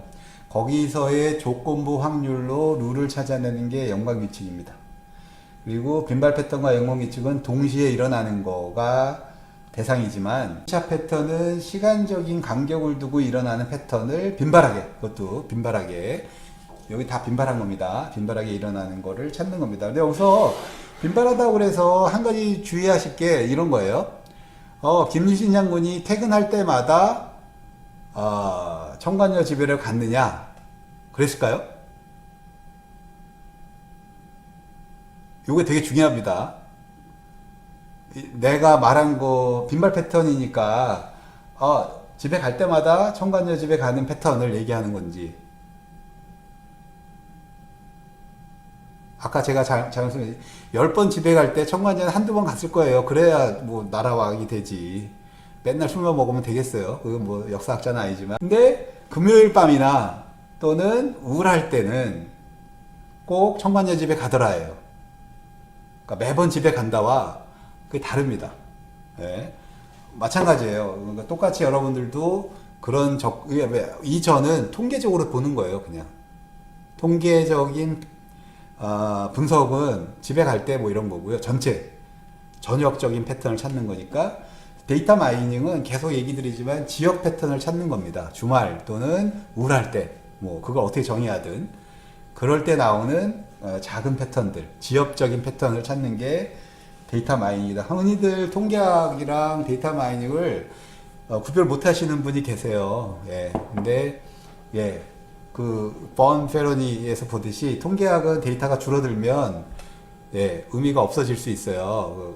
본 페로니 프린시플에 의해서. 근데 우리는 안 그러죠. 이거는 지역 패턴을 보는 거라. 자, 어쨌거나, 네, 이런 겁니다. 빈발 패턴 영광위치. 요 그림만 기억하시면, 빈발 패턴 영광위치 수제 패턴이 다 기억이 되실 거라고 믿고, 네. 자, 그래서 빈발 패턴 연관규칙이란 아주 간단한 예로 슈퍼마켓, 이마트에서 빈발하게 같이 팔리는 상품들, 그죠? 같이 팔리는 이 중요해요. 같이 팔리는 상품들, 그거를 빈발 항목 집합 또는 빈발 패턴이라고 합니다. 그래서 빵하고 우유가 항상 같이 팔려. 그러면 걔는 빈발 패턴이에요. 그죠? 만년필하고 잉크가 같이 팔려. 뭐 이런 것도 빈발 패턴이 되겠고, 뭐 그런 거죠. 그게 빈발 패턴이라면, 연관 규칙은 같이 팔리는 상품들 간의 조건부 확률로 연관된 상품들입니다. 그래서 빵하고 피넛버터가 같이 팔려. 그건 빈발 패턴이에요.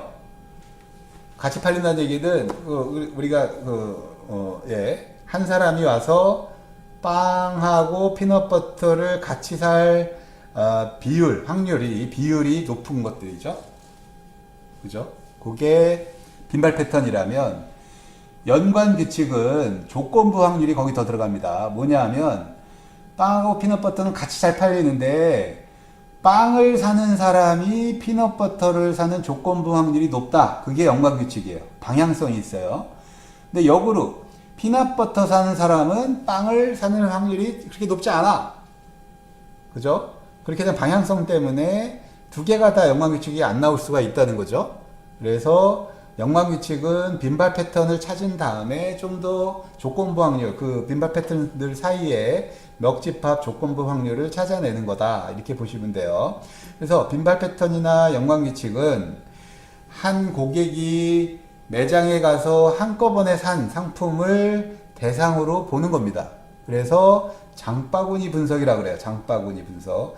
마켓 바스켓 어널리시스라고 영어로 부르고 장바구니 분석. 이 장바구니 분석은 여기저기 다 쓰여요. 이마트뿐 아니라 심지어는 여러분들 자주 가는 어디죠? 편의점에 들어갔을 때도 꼭 하나만 사는 거 아니죠. 여러 개를 같이 삽니다. 그럼 그때 편의점에서 같이 사는 상품은 또 다를 거예요. 뭐 그런 거고, 또 비슷한 게 뭐예요? 웹클릭. 여러분들 인터넷 들어가서 인터넷 뭐 꼭 매장을 물리적으로 갈 필요 없죠. 요새 새로 나온 게 롯데온입니다. 롯데온. 그죠? 좋은가요?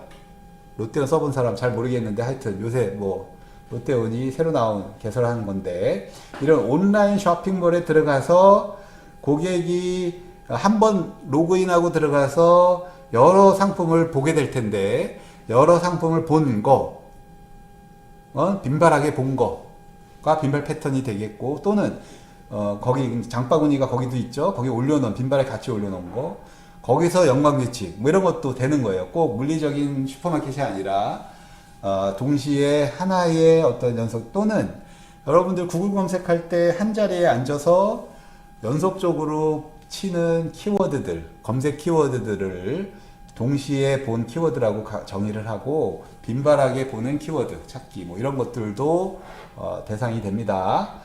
자, 그래서 다양한 거가 가능하고요. 동시에 일어나는 거니까.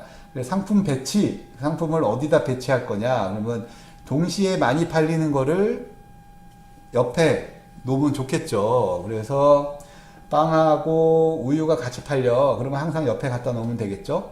그럼 빵 사러 왔다가 우유도 같이 사겠죠. 우유 사러 왔다가 빵도 사고. 근데 밑에 있는 영광유치처럼 브레드 빵 옆에 피넛버터를 판다라 그러면 빵 옆에는 피넛버터 갖다 놓고 피넛버터 따로 갖다 놓을 수도 있고요. 그 다음에 그게 이제 매대라고 그래요. 매대. 우리가 그 이마트의 매대 또는 편의점의 매대, 그죠? 상품들이 올라가 있는 매매대라고 그러고, 온라인에서는 같이 나타나는 웹페이지가 되겠죠. 또는 상품 광고 홈페이지, 광고지, 우리가 신문에 같이 나오는 광고지 있죠? 거기도 같은 면에 들어가거나 근접한 면에 이렇게 연관돼서 같이 팔리는 그런 그 제품을 같이 넣어 놓으면 효과가 좋겠죠. 또는 쿠폰 발행할 때 빵집에서 뭐 커피 쿠폰 발행한다. 이거 연관된 거니까 예, 그런 것들이 이제 빵집 가서 빵 먹은 사람들은 커피도 많이 마시더라. 아니면 음식점에 쿠폰으로 커피를 날려주는 것도 좋은 거죠. 왜? 밥 먹고 나서 커피를 마시러 많이 가니까. 그런 목적으로 빈발 패턴 연관 규칙을 쓰게 됩니다.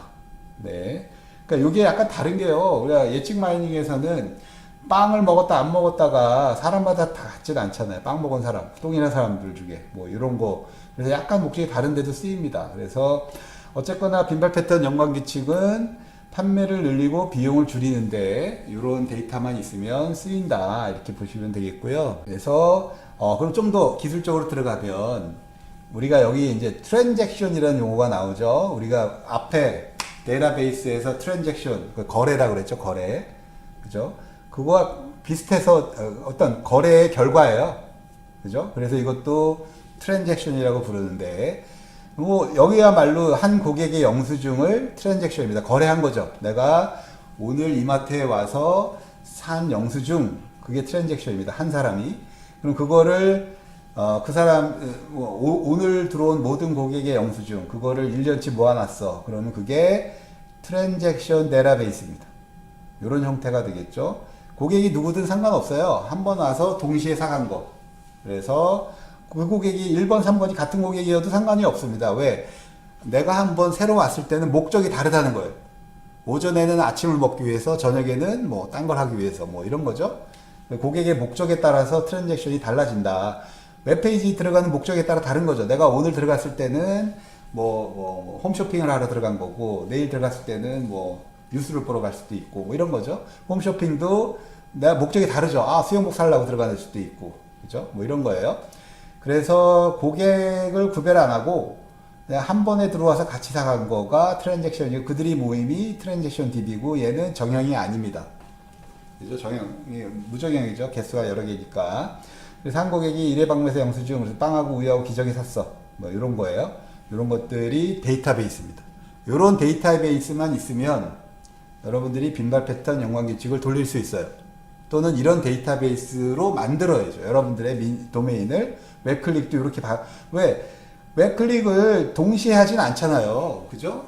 뭐 수영복 보는데 뭐 현대백화점 들어갔다 보고, 시간적인 차가 있지만 차이가 하나의 세션, 내가 검색하는 세션, 그리고 세션에서 어디 갔다 오지 않았으면 목적이 같다는 거예요.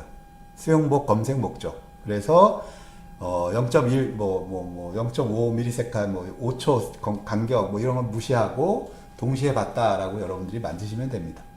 그죠? 그래서 그게 트랜잭션입니다. 자, 그래서 이런 게 모이면 요걸 가지고 이제 요런 정의가 돼요. 항목 집합. 그러면 여기서 먼저 보는 게 이마트에서 파는 모든 상품을 항목이라고 그래요. 항목. 그죠? 그러면 요 트랜잭션들은 항목들이 모인 거죠. 영수증은. 그 사람이 사간 거. 그죠? 그래서 이마트에서 파는 항목이 총 뭐 10만 개다. 그러면 10만 개의 서브셋들이 트랜잭션이 되겠죠. 실제로 팔린 거. 그리고 여기 가서 항목 집합은 말 그대로 하나 이상이니까 하나도 포함해요. 모임을 항목 집합이라고 그러고, K개의 항목이 뭐니까 K 아이템 셋이라고 그러고, 그러면 얘네들은 다 항목 집합들이죠. 항목이 잘못됐어요. 항목 집합들이에요. 네, 그래서 그러면 항목 집합에 대해서 지지도 횟수란 그 항목 집합이 나타난 트랜잭션의 수입니다. 예를 들면 이게 우리의 DB다 하면 빵하고 우유하고 기저귀를 같이 동시에 사간 사람은 그 지지도 카운트는 총 5개 트랜잭션에서 2개란 얘기예요. 빵하고 요 밑에 있는 4번, 5번이죠. 네, 그게 지지도입니다. 요 항목 집합을 지지하는 지지도 카운트. 그럼 그거를 비율로 만들면 5분의 2죠. 그래서 걔를 지지도라 그래요. 항목 집합의 지지도라 그래요. 그래서 빵하고 우유하고 기저귀를 사간 사람들의 이 항목 집합의 지지도는 5분의 2입니다. 자, 그러면 우리는 원하는 게 빈발 항목 집합을 찾아내는 거예요. 그러면 모든 멱집합, 이마트에서 파는 모든 멱집합의 DB에 있는 지지도를 다 구한 다음에 어떤 놈이 빈발 항목 집합이냐를 정의하는 거는 분석가가 정한 최소 지지도 이상 되면 빈발 항목 집합이 되는 겁니다. 아까 우리 등고선에서 분석가가 한라산 바로 밑에까지를 임계치를 잡으면 우리나라에서 군집은 백두산하고 한라산밖에 없다 그랬죠. 마찬가지입니다. 여기서도 최소 지지도를 분석가가 어디로 잡느냐에 따라서 빈발 항목 집합이 달라져요. 정의가. 그래서 여기 지금 보면 요게 5분의 2니까 0.4의 지지도를 갖죠. 그럼 최소 지지도를 내가 0.2로 잡으면 요 항목 집합은 빈발 패턴이 되는 겁니다. 근데 분석가가 최소 지지도가 0.5예요. 그래 버리면 얘는 빈발 패턴이 아닌 거죠. 상대적인 거다. 이렇게 보시면 돼요. 이거 빈발 패턴, 최소 지지도 낮게 잡으면 잡을수록 빈발 패턴은 많아지겠죠. 예. 그래서 분석이 중요합니다. 그 많은 것 중에 진짜 금이 뭔지를 찾아야 돼요. 아까 우리 군집에서도 지지도 이상 되는 게 다 군집이 아니죠. 위에 뒷동산도 만약에 스레시홀드, 응집도 넘어갔다 그러면 걔는 뺄 수 있어야 됩니다. 자, 그래서 하나의 트렌이 같이 나타날 확률을, 그게 이제 빈발 패턴이고요. 빈발 패턴을 찾은 다음에 여러분들이 찾는 게 연관규칙이에요. 연관규칙이란 조건부 확률입니다. 빈발 패턴에서. 그래서 X와 Y, 이게 다 항목 집합인데 X라는 항목 집합이 나타날 때 Y가 조건부 확률이 되게 높은 경우, 그죠? 요거 같은 경우는 기저귀 살 때 맥주가 많이 팔리는 조건부 확률이 높은 거죠. 뭐 이런 겁니다. 밀크하고 브레드를 살 때 에그하고 콕이 높아지는 거, 뭐 이런 거예요. 그래서 요게 요런 게 연관규칙이라 그러고, 연관규칙의 왼편이 왼편에 의존적인 Y가 특별히 의존적이다 그러면 그걸 연관규칙으로 뽑아내는데, 그거를 찾을 때, 요 연관규칙을 찾을 때는 지지도뿐 아니라 신뢰도를 씁니다. 신뢰도는 뭐예요? 지지도를 일단 빈발 패턴 중에서 요 X가 나타날 때 XY가 나타나는 비율이 높은 거, 조건부 확률이죠. X가 나타났다는 가정하에 Y가 의존적으로 높게 나타나는 거를 신뢰도라고 해요. 그래서 지금 요 조금 전에 봤던 요 연관규칙의 신뢰도는 일단 얘의 지지도는 5분의 4 똑같고 5분의 2 똑같고요. 근데 왼편이 나타나는 트랜잭션의 수 몇 개예요? 요 5개 중에 3개입니다. 밀크 다이퍼가 나타나는 게 3개고요. 그 중에 요 3개 밀크 다이퍼 비어가 같이 나타나는 게 4, 5번이니까 3분의 2가 돼요. 조건부 확률이. 우유와 기저귀를 동시에 사는 사람 중에서 맥주를 사는 사람의 비율, 요게 신뢰도입니다. 그래서 0.67이 나와요. 그래서 요게 요 연관규칙의 신뢰도다. 요는 X를 다르게 바꾸면 밀크를 사는 사람 중에서 기저귀와 맥주를 사는, 이게 달라요. 신뢰도가. 그래서 그걸 다 구합니다. 멱집합의 그룹을, 서브 그룹을. 그래서 연관규칙 탐사 기준은 최소 지지도 이상 되는 빈발 패턴 중에서 최소 신뢰도 이상 되는 왼쪽에 대해서 연관규칙을 찾아내는 겁니다. 그래서 네, 그렇게 보시면 요게 이제 연관규칙이다. 그래서 조건부 확률을 보는 거다. 이렇게 보시면 돼요. 자, 그래서 연관규칙의 대표적으로 우리가 찾는 게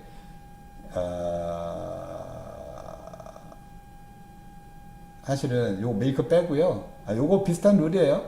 기저귀 살 때 맥주를 많이 사더라. 요게 실제로 월마트에서 돌려봤더니 그런 애가 나왔다예요. 신기하죠, 요 룰. 밀크 사고 기저귀 살 때 맥주 사더라고. 서로 연관성이 없어 보이는 상품들인데 이렇게 샀다는 얘기죠. 90년대에 찾았다는 겁니다. 실제로. 그래서 연관규칙이 떴고 실제로 많이 쓰고 있는데 이게 무슨 의미냐면 아까 그 청관녀 얘랑 똑같습니다. 김유신이 집에 갈 때마다 청관녀 집에 갔냐? 그건 아니에요. 밀크 기저귀 살 때마다 맥주 샀냐? 모든 고객이? 절대 아니에요. 절대 아니고요. 왜?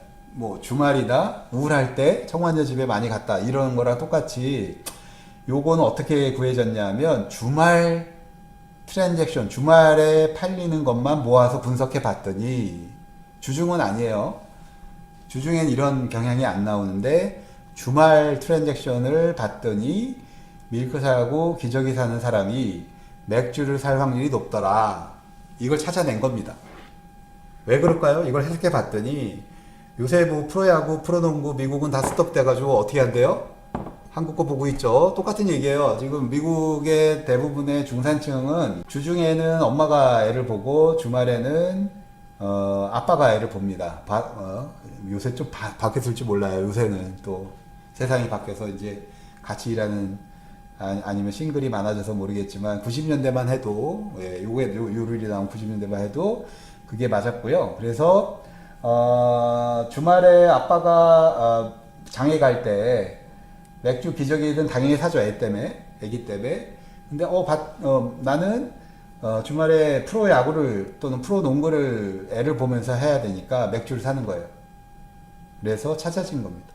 그래서 요를이 나오고 내가 액션업을 해야 되니까 주말마다 그러니까 기저귀와 밀크 옆에 맥주를 갖다 놔요. 그러면 그 생각을 못한 사람도 맥주 마시면서 봐야지 뭐 이러면서 애 보면서 그래서 매출이 올랐다. 그런 겁니다. 그래서 저녁 패턴은 아니고요. 지역 패턴인 거예요. 주말. 그죠? 네. 그래서 그렇게 보시면 그것도 아마 금요일 밤이 되게 높을 겁니다. 토요일은 이미 사갔을 거니까 뭐 이런 겁니다. 그래서 데이터 마이닝은 이거 자꾸 짜게 쳐야 돼요. 패턴을. 그게 통계하고 다른 겁니다. 통계는 자꾸 합해서 전역적인 패턴을 보고 이게 가우시안이네, 유니폼이네 이런 걸 보고 판단하는 거고 약간 방향이 달라요. 이렇게 그걸 갖게 보시면 안 됩니다. 그 다음에 이제 여기까지가 동시에 발생한 항목들 간의 거라면 순차 패턴은 시간적인 발생 순서가 중요합니다. 그러니까 동일한 순서로 발생하는 패턴이라고 보면 돼요. 지금은 뭐 CD롬이나 디카가 거의 없어졌지만 90년대에는 이게 되게 유명했던 겁니다. 그래서 이것도 90년대에 찾은 순차 패턴인데요. 컴퓨터 PC를 사는 사람이 한 달 있다가 PC 가지고 놀았더니 재미가 없어 더 이상. 그래서 CD롬 타이틀 게임이나 뭐 비디오를 사러 와요. 그리고 또 한 달 있다가 그거 봤더니 안 돼. 내가 좀 내 거를 찍고 싶어. 그래서 한 달 있다가 디지털 카메라를 사러 오는 이 순차적인 패턴이 되게 높더라. 뭐 이런 걸 찾는 거고 그걸 찾아내면 오늘 PC 사간 사람들을 대상으로 한 달 있다가 CD롬 타이틀을 마케팅을 하고요. 또 한 달 있다가 디지털 카메라를 마케팅 했더니 매출이 올라가더라. 뭐 이런 거예요. 이건 순차적인 패턴이죠. 동시에 일어난 건 아니고 이런 걸 많이 마이닝 하게 되고요. 이런 알고리즘들은 의료 분야나 지진, 뭐 과학공학 이런 데들이 다 적용하게 돼요. 특히 지진 같은 경우는 여기 일어나면 저기 일어나고 저기 일어나면 저기 일어나고 뭐 이런 연관성이 되게 높죠. 그래서 이제 그런 순차 패턴. 의료 같은 경우는 뭐 우리가 지인 시퀀스죠. 우리 지놈 우리 인간의 지놈 DB가 이미 벌써 만들어지고 지금 뭐 엄청난 일들이 우리가 모르는 일들이 막 부글부글 안에서 끓고 있습니다. 이게 한 5년, 10년 안에 뭐 코로나 뭐 이런 거 뭐 빨라지는 거랑 같이 가면서 의료 쪽이 제일 먼저 터질 것 같긴 해요. 예. 그래서 우리가 그게 이제 정밀 의료라고 그러죠. 정밀 의료. 우리가 나중에 얘기하겠지만 치료 안 받습니다. 발병하기 전에 병을 고쳐요. 네, 세상이 그게 순차 패턴 다 보는 거죠. 그래서 하여튼 그렇게 여러분들 참 좋겠어요. 제가 젊을 때 모르던 것들을 여러분들은 이제 평생 또 경험하고 사실 거니까. 또 어떤 사람은 그러겠죠. 아, 그러면 난 그런 세상 싫어 그러겠지만, 예, 그거는 아닐 수도 있어요. 예, 옛날에, 지지도, 식 분모 t의 절대값처럼 씌워져 있는데 절대값이 아니라 다른 뜻이 있는 거예요. 아니요, 절대값이에요. 그냥, 예. 예, 다른 뜻 없습니다. 그냥 그 커디널리티, t는 개수예요, 개수. 절대값이 아니라 트랜잭션의 개수입니다. 개수. 죄송해요. 절대값이 아니라 t는 트랜잭션 db잖아요. 그럼 절대값은 트랜잭션 총 개수. 그 예제에서 5개를 얘기하는 거죠. 자, 다른 질문 없죠? 예, 그러면 숫자 패턴. 예, 그래서 미래는, 예, 발전해서 옛날에 지금 그 기술이 발전이 필요한 이유가 있습니다. 뭐냐면 코로나 때문에 옛날을 돌아보면 스페인 독감이 있었잖아요. 예, 기술 발전 안 했으면 지금도 그만큼의 영향이 인류한테 왔을 텐데 그 사이에 기술 발전을 해서 되게 빨리 조치를 하고 있죠. 예, 예, 발전해서 뭐해? 막 이렇게 생각하시는 분 계세요. 예, 근데 예, 거시적으로 보면 네, 얘기가 달라집니다. 그래서 발전의 트랙에 같이 가셔야 됩니다. 나는 그냥 이대로 살래. 뭐 물론 개인적으로 그럴 수는 있지만 뭐 인류를 생각하고 전체를 생각한다 그러면 그 트랙에 따라가야 기회를 찾을 수 있는 거죠. 뭐 네. 뭐 안 그러면 네, 하여튼 그거 역사에서 보세요. 옛날에랑 같이. 자, 순차 패턴의 기준이 뭔가? 이것도 내가 정하는 거예요. 절대적인 거 없어요. 절대적인 거 없고요. 그건 분석가가 결정하는 겁니다. 그래서 분석가가 데이터를 보고 결정하게 돼 있어요. 네, 절대적인 기준은 없습니다. 네, 절대적인 기준이 있으면 다 수학으로 풀죠. 근데 이 데이터 사이언스 쪽은요, 수학으로 안 풀리는 걸 푸는 거예요. 그러니까 일반적으로 수학 좀 아시는 분들은 리니어 아리스메틱, 선형으로 되는 모든 수학은 다 풀립니다. 답이 나와요. 근데 넌 리니어 세상은요, 못 풀어요. 수학으로. 그래서 뭐 통계로 뭐 이렇게 풀고 그러다가 지금 빅데이터로 이걸 풀려고 푼다고 생각하는 거죠. 왜? 미분하듯이 잘게 잘라가지고 푸는 거예요. 알파고가 어떻게 학습하는지 아세요? 바둑을? 기보를 학습하지만 그 전체를 다 19 x 19를 다 학습하지 않습니다. 나눠서 학습해요. 귀퉁이 4개 따로 뭐 해가지고 각각을 나누고 머지하고, 예, 맞아요. 류건희 씨처럼. 그게 데이터 마이닝이고 빅데이터입니다. 통계가 아니에요. 과거의 머신러닝과도 달라요. 예. 그래서 지금 계속 우리가 시계열로 데이터 마이닝 알고리즘을 얘기하고 있지만 그들이 실제로 데이터에 적용되는 방식은 달라지고 있습니다. 왜? 컴퓨팅 파워가 세지니까. 옛날에 못하던 꿈을 꾸는 거죠. 그게 현실로 되는 거고, 그 알파고 하나 한다고 150명이 달라붙은 거 아니에요. 예, 그거는 뭐 AI가 아니라 150명의 머리로 한 겁니다, 사실은.